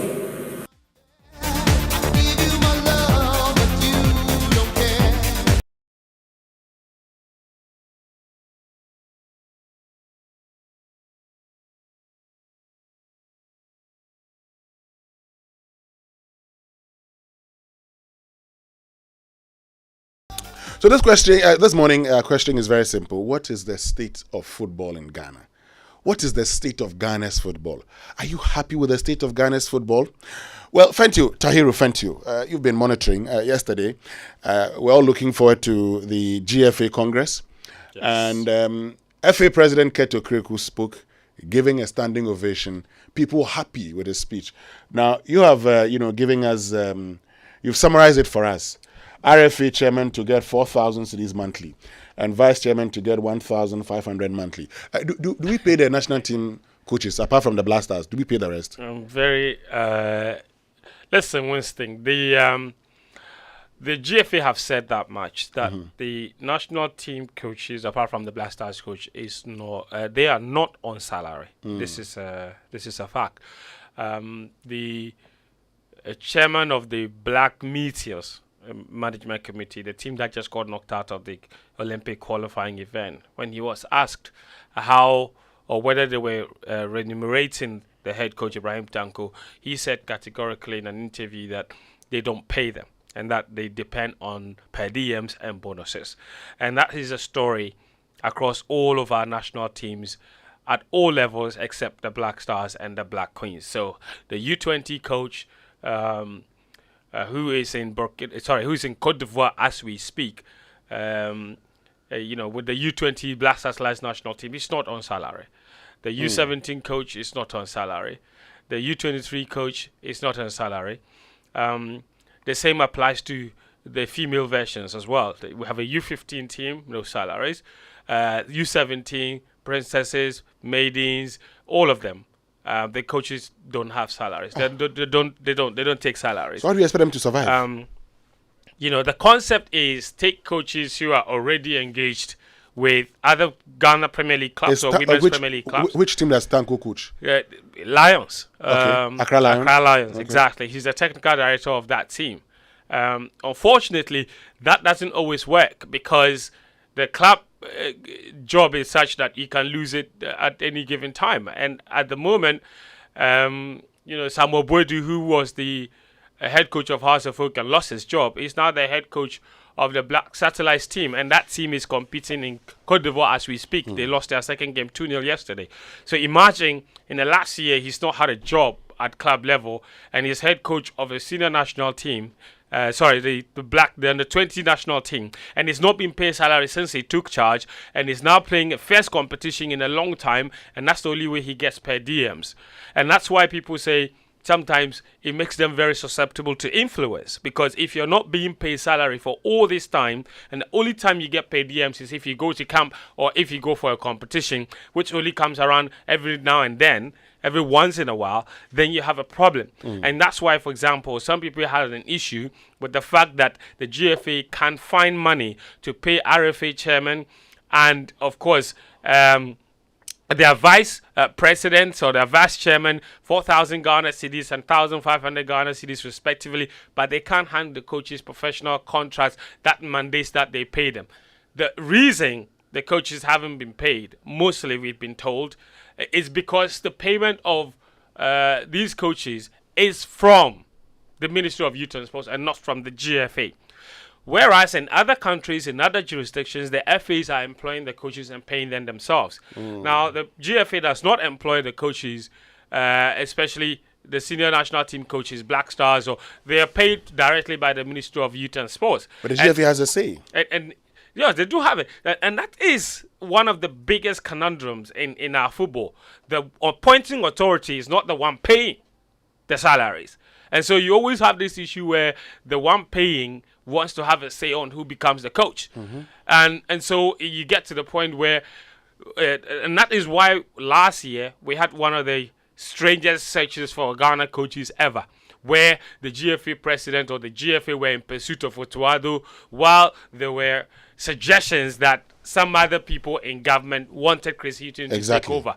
And now that Chris Hughton has taken over, there are suggestions that he's not a GFA appointment, and that appointment came straight from the quarters of government. So because of the very strange arrangement that we have in who pays the coaches and who appoints them, we find ourselves in a very tricky situation where the one who is paying the piper wants to call the tune, but they're not mandated to do so. So, Fentio, let me ask you a very simple question. Yes, we've seen that. So you've made a point. We are not paying our coaches. I want to go and pay regional FA chairman. You've monitored the Congress. If you listen to all the things that the FA president said and you compare that to the state of football in Ghana, how does that make you feel? You know, I'll be honest with you. Sometimes it's very easy to overlook in the midst of heavy criticism. Sometimes it's very easy to overlook the good stuff. But yesterday, I picked up some really good stuff from the things that he said.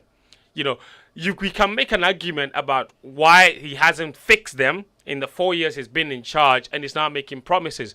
But I think we recognize that we are at a certain stage in our football where we need to get back to fixing the fundamentals. And yesterday I saw some evidence from his presentation about what they were trying to do to fix the fundamentals. For example, they said they're going to now set up what they call a GFA academy. And that academy will be set up in 4 different football zones that we have in Ghana. So the northern zone, the southern zone. The northern zone has 2, so 4 of them. So you have zone 1, zone 2, zone 3. Zone 1 has 2 zones. So you have zone 1A, zone 1B. And what they want to do is run a scouting academy among JSS 3 students and then collaborate with secondary schools in all these zones and put those players in those secondary schools and play regular competitions, and that way they can streamline their development into the national under 15 and subsequently into the national under 17. That for me is a good way of trying to start from the very beginning. Before, we didn't have a very organized way of scouting players from that young age. Thank you. We had a school system. We had a school sports. Which was not under the GFA. It wasn't. Yes. Suleiman Tari, he went to Okes. He went to Okes. John Mensah went to Okes. Asamoah Gyan went to Accra Academy. True. Accra Academy. We have had players who have gone through the system. Yes. In those days, Emmanuel Ajogu, he went to Mauli School. He was a sixth former in Mauli School. Yes. He came to play for Hearts of Oak. Went to, the under 17. Yes. We saw people through the school system. Yes. Why do we want to replace that with the GFA Academy? Where is the school system? Why don't we get back to? Why don't we get GES to go back to that system? So how do you get GES to go back? The GFA cannot do that. No, you suggest to them. You use the Ministry of Youth and Sports to do that. And I think they've done it multiple times. You see, and for me, I feel like we are at a point in our football where the collaboration between the government and the GFA is practically non-existent, especially in the area of talent development. It's only existent when it comes to the Black Stars, where heavy monies are involved.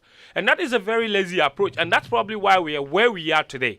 Because everybody is interested in where the heavy investment is, which is the Black Stars. But the basic, you talked about the system, and that's not the GFA's fault. Let's be completely honest.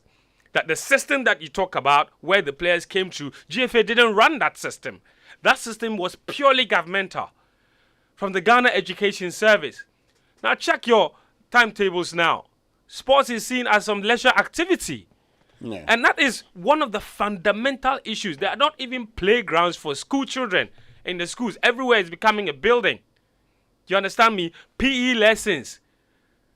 What do you do during PE lessons? The Milo games that you spoke about, it still exists, but it's not as functional as it used to be. You know, there are people with the responsibility because the whole Ghana Education Service has a sports directorate. You understand me? And this is their job because inter-school system is still there. It's not gone anywhere. Why isn't the talent coming through now? That is the big question. You say, yesterday, for me, and you can blame the GFA in certain aspects, because one of it being that you look at what they're doing yesterday, all of the promises that the GFA president made, probably more than 80% of them were geared towards coaxing the congressman into giving him votes at the next election. It looked like he was there to please the football people, but nothing really, or very little, to try and address some of our most fundamental issues. And I'll go through them if you allow me. Go ahead, go through them. We talked about, you see, yesterday, you look at all the promises that he made, getting teams buses, paying officiating fees for clubs, distributing pickups to regional FAs, all these things, constructing a 30-bed hostel at Pram Pram, adding a pitch there, like all these things that he spoke about yesterday, seemed like there were things that were geared towards pleasing the individuals that were present there so that come the elections in October, they can vote for him. And that's fine. But that to me, and it's quite ironic, because yesterday he was emphatic in saying that the GFA is not about NDC, it's not about MPP, and that it's not about politics. But what he did yesterday was more political than anything MPP or NDC have done, because it was basically geared towards retaining him in power. Because see, yesterday, number one, the most fundamental thing that he said was that he said there are two big issues that they have recognized about our football.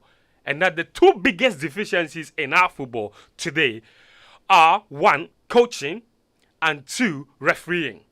When you look at everything he laid out and how he intended to fix the problem, and you see, the coaching issue, we've spoken about it multiple times, because we say coaching has to start from the basic level. Because when children are 6 years old, 8 years old, 9 years old, 10 years old, at that level, Winston, you go around. At that level, what kind of coaches coach them? You know what, Fentio? What kind of coaches do we have there? Exactly. Let me activate the phone lines. I'll get back to you. Let me activate the phone lines at this point. In fact, it says FA to provide pickups for regional FA chairpersons. The pickups are for the chairpersons, regional FAs. Now, let's activate the phone lines now. 0302-216-541 and 055-1111-997. Tell me, what's your assessment of the state of football in Ghana? You think we're doing well, or you believe we're not doing well? You've heard from the FA president. We've played some of the, sounds from the 29th Ordinary GFA Congress. You've heard him. He's talked about what he intends to do, some of which include plan to have a coordinating office in Accra to oversee the work of regional football associations. The FA to give 100,000 cedis for the purchase of footballs for all regional competitions. And FA to provide pickups for regional FA chairpersons. FA will contribute 300,000 cedis for the payment of officiating at the regional level. And FA to invest 200,000 for training of referees under the Catch Them Young initiative. The phone line's activated now. What's your assessment of the state of football in Ghana? 0302-216-541 055-1111-997. William from Tema. Good morning. Yeah. Good morning. How are you, sir? I'm fine, William. How about you? I'm also fine. I think the GFA is not serious at all. And I listened to the president. What he said was he needs more funding before they can run the Ghana football very well. But it's very sad if he is promising the club 50,000 Ghana cedis, but the government can sponsor them to go and watch a World Cup. And among the officials, they can share them within 2 weeks. Everybody had over $100,000. And you come back and tell the teams that they should take 50,000 cedis to run the club. I think they are jokers in this country. Thank you very much.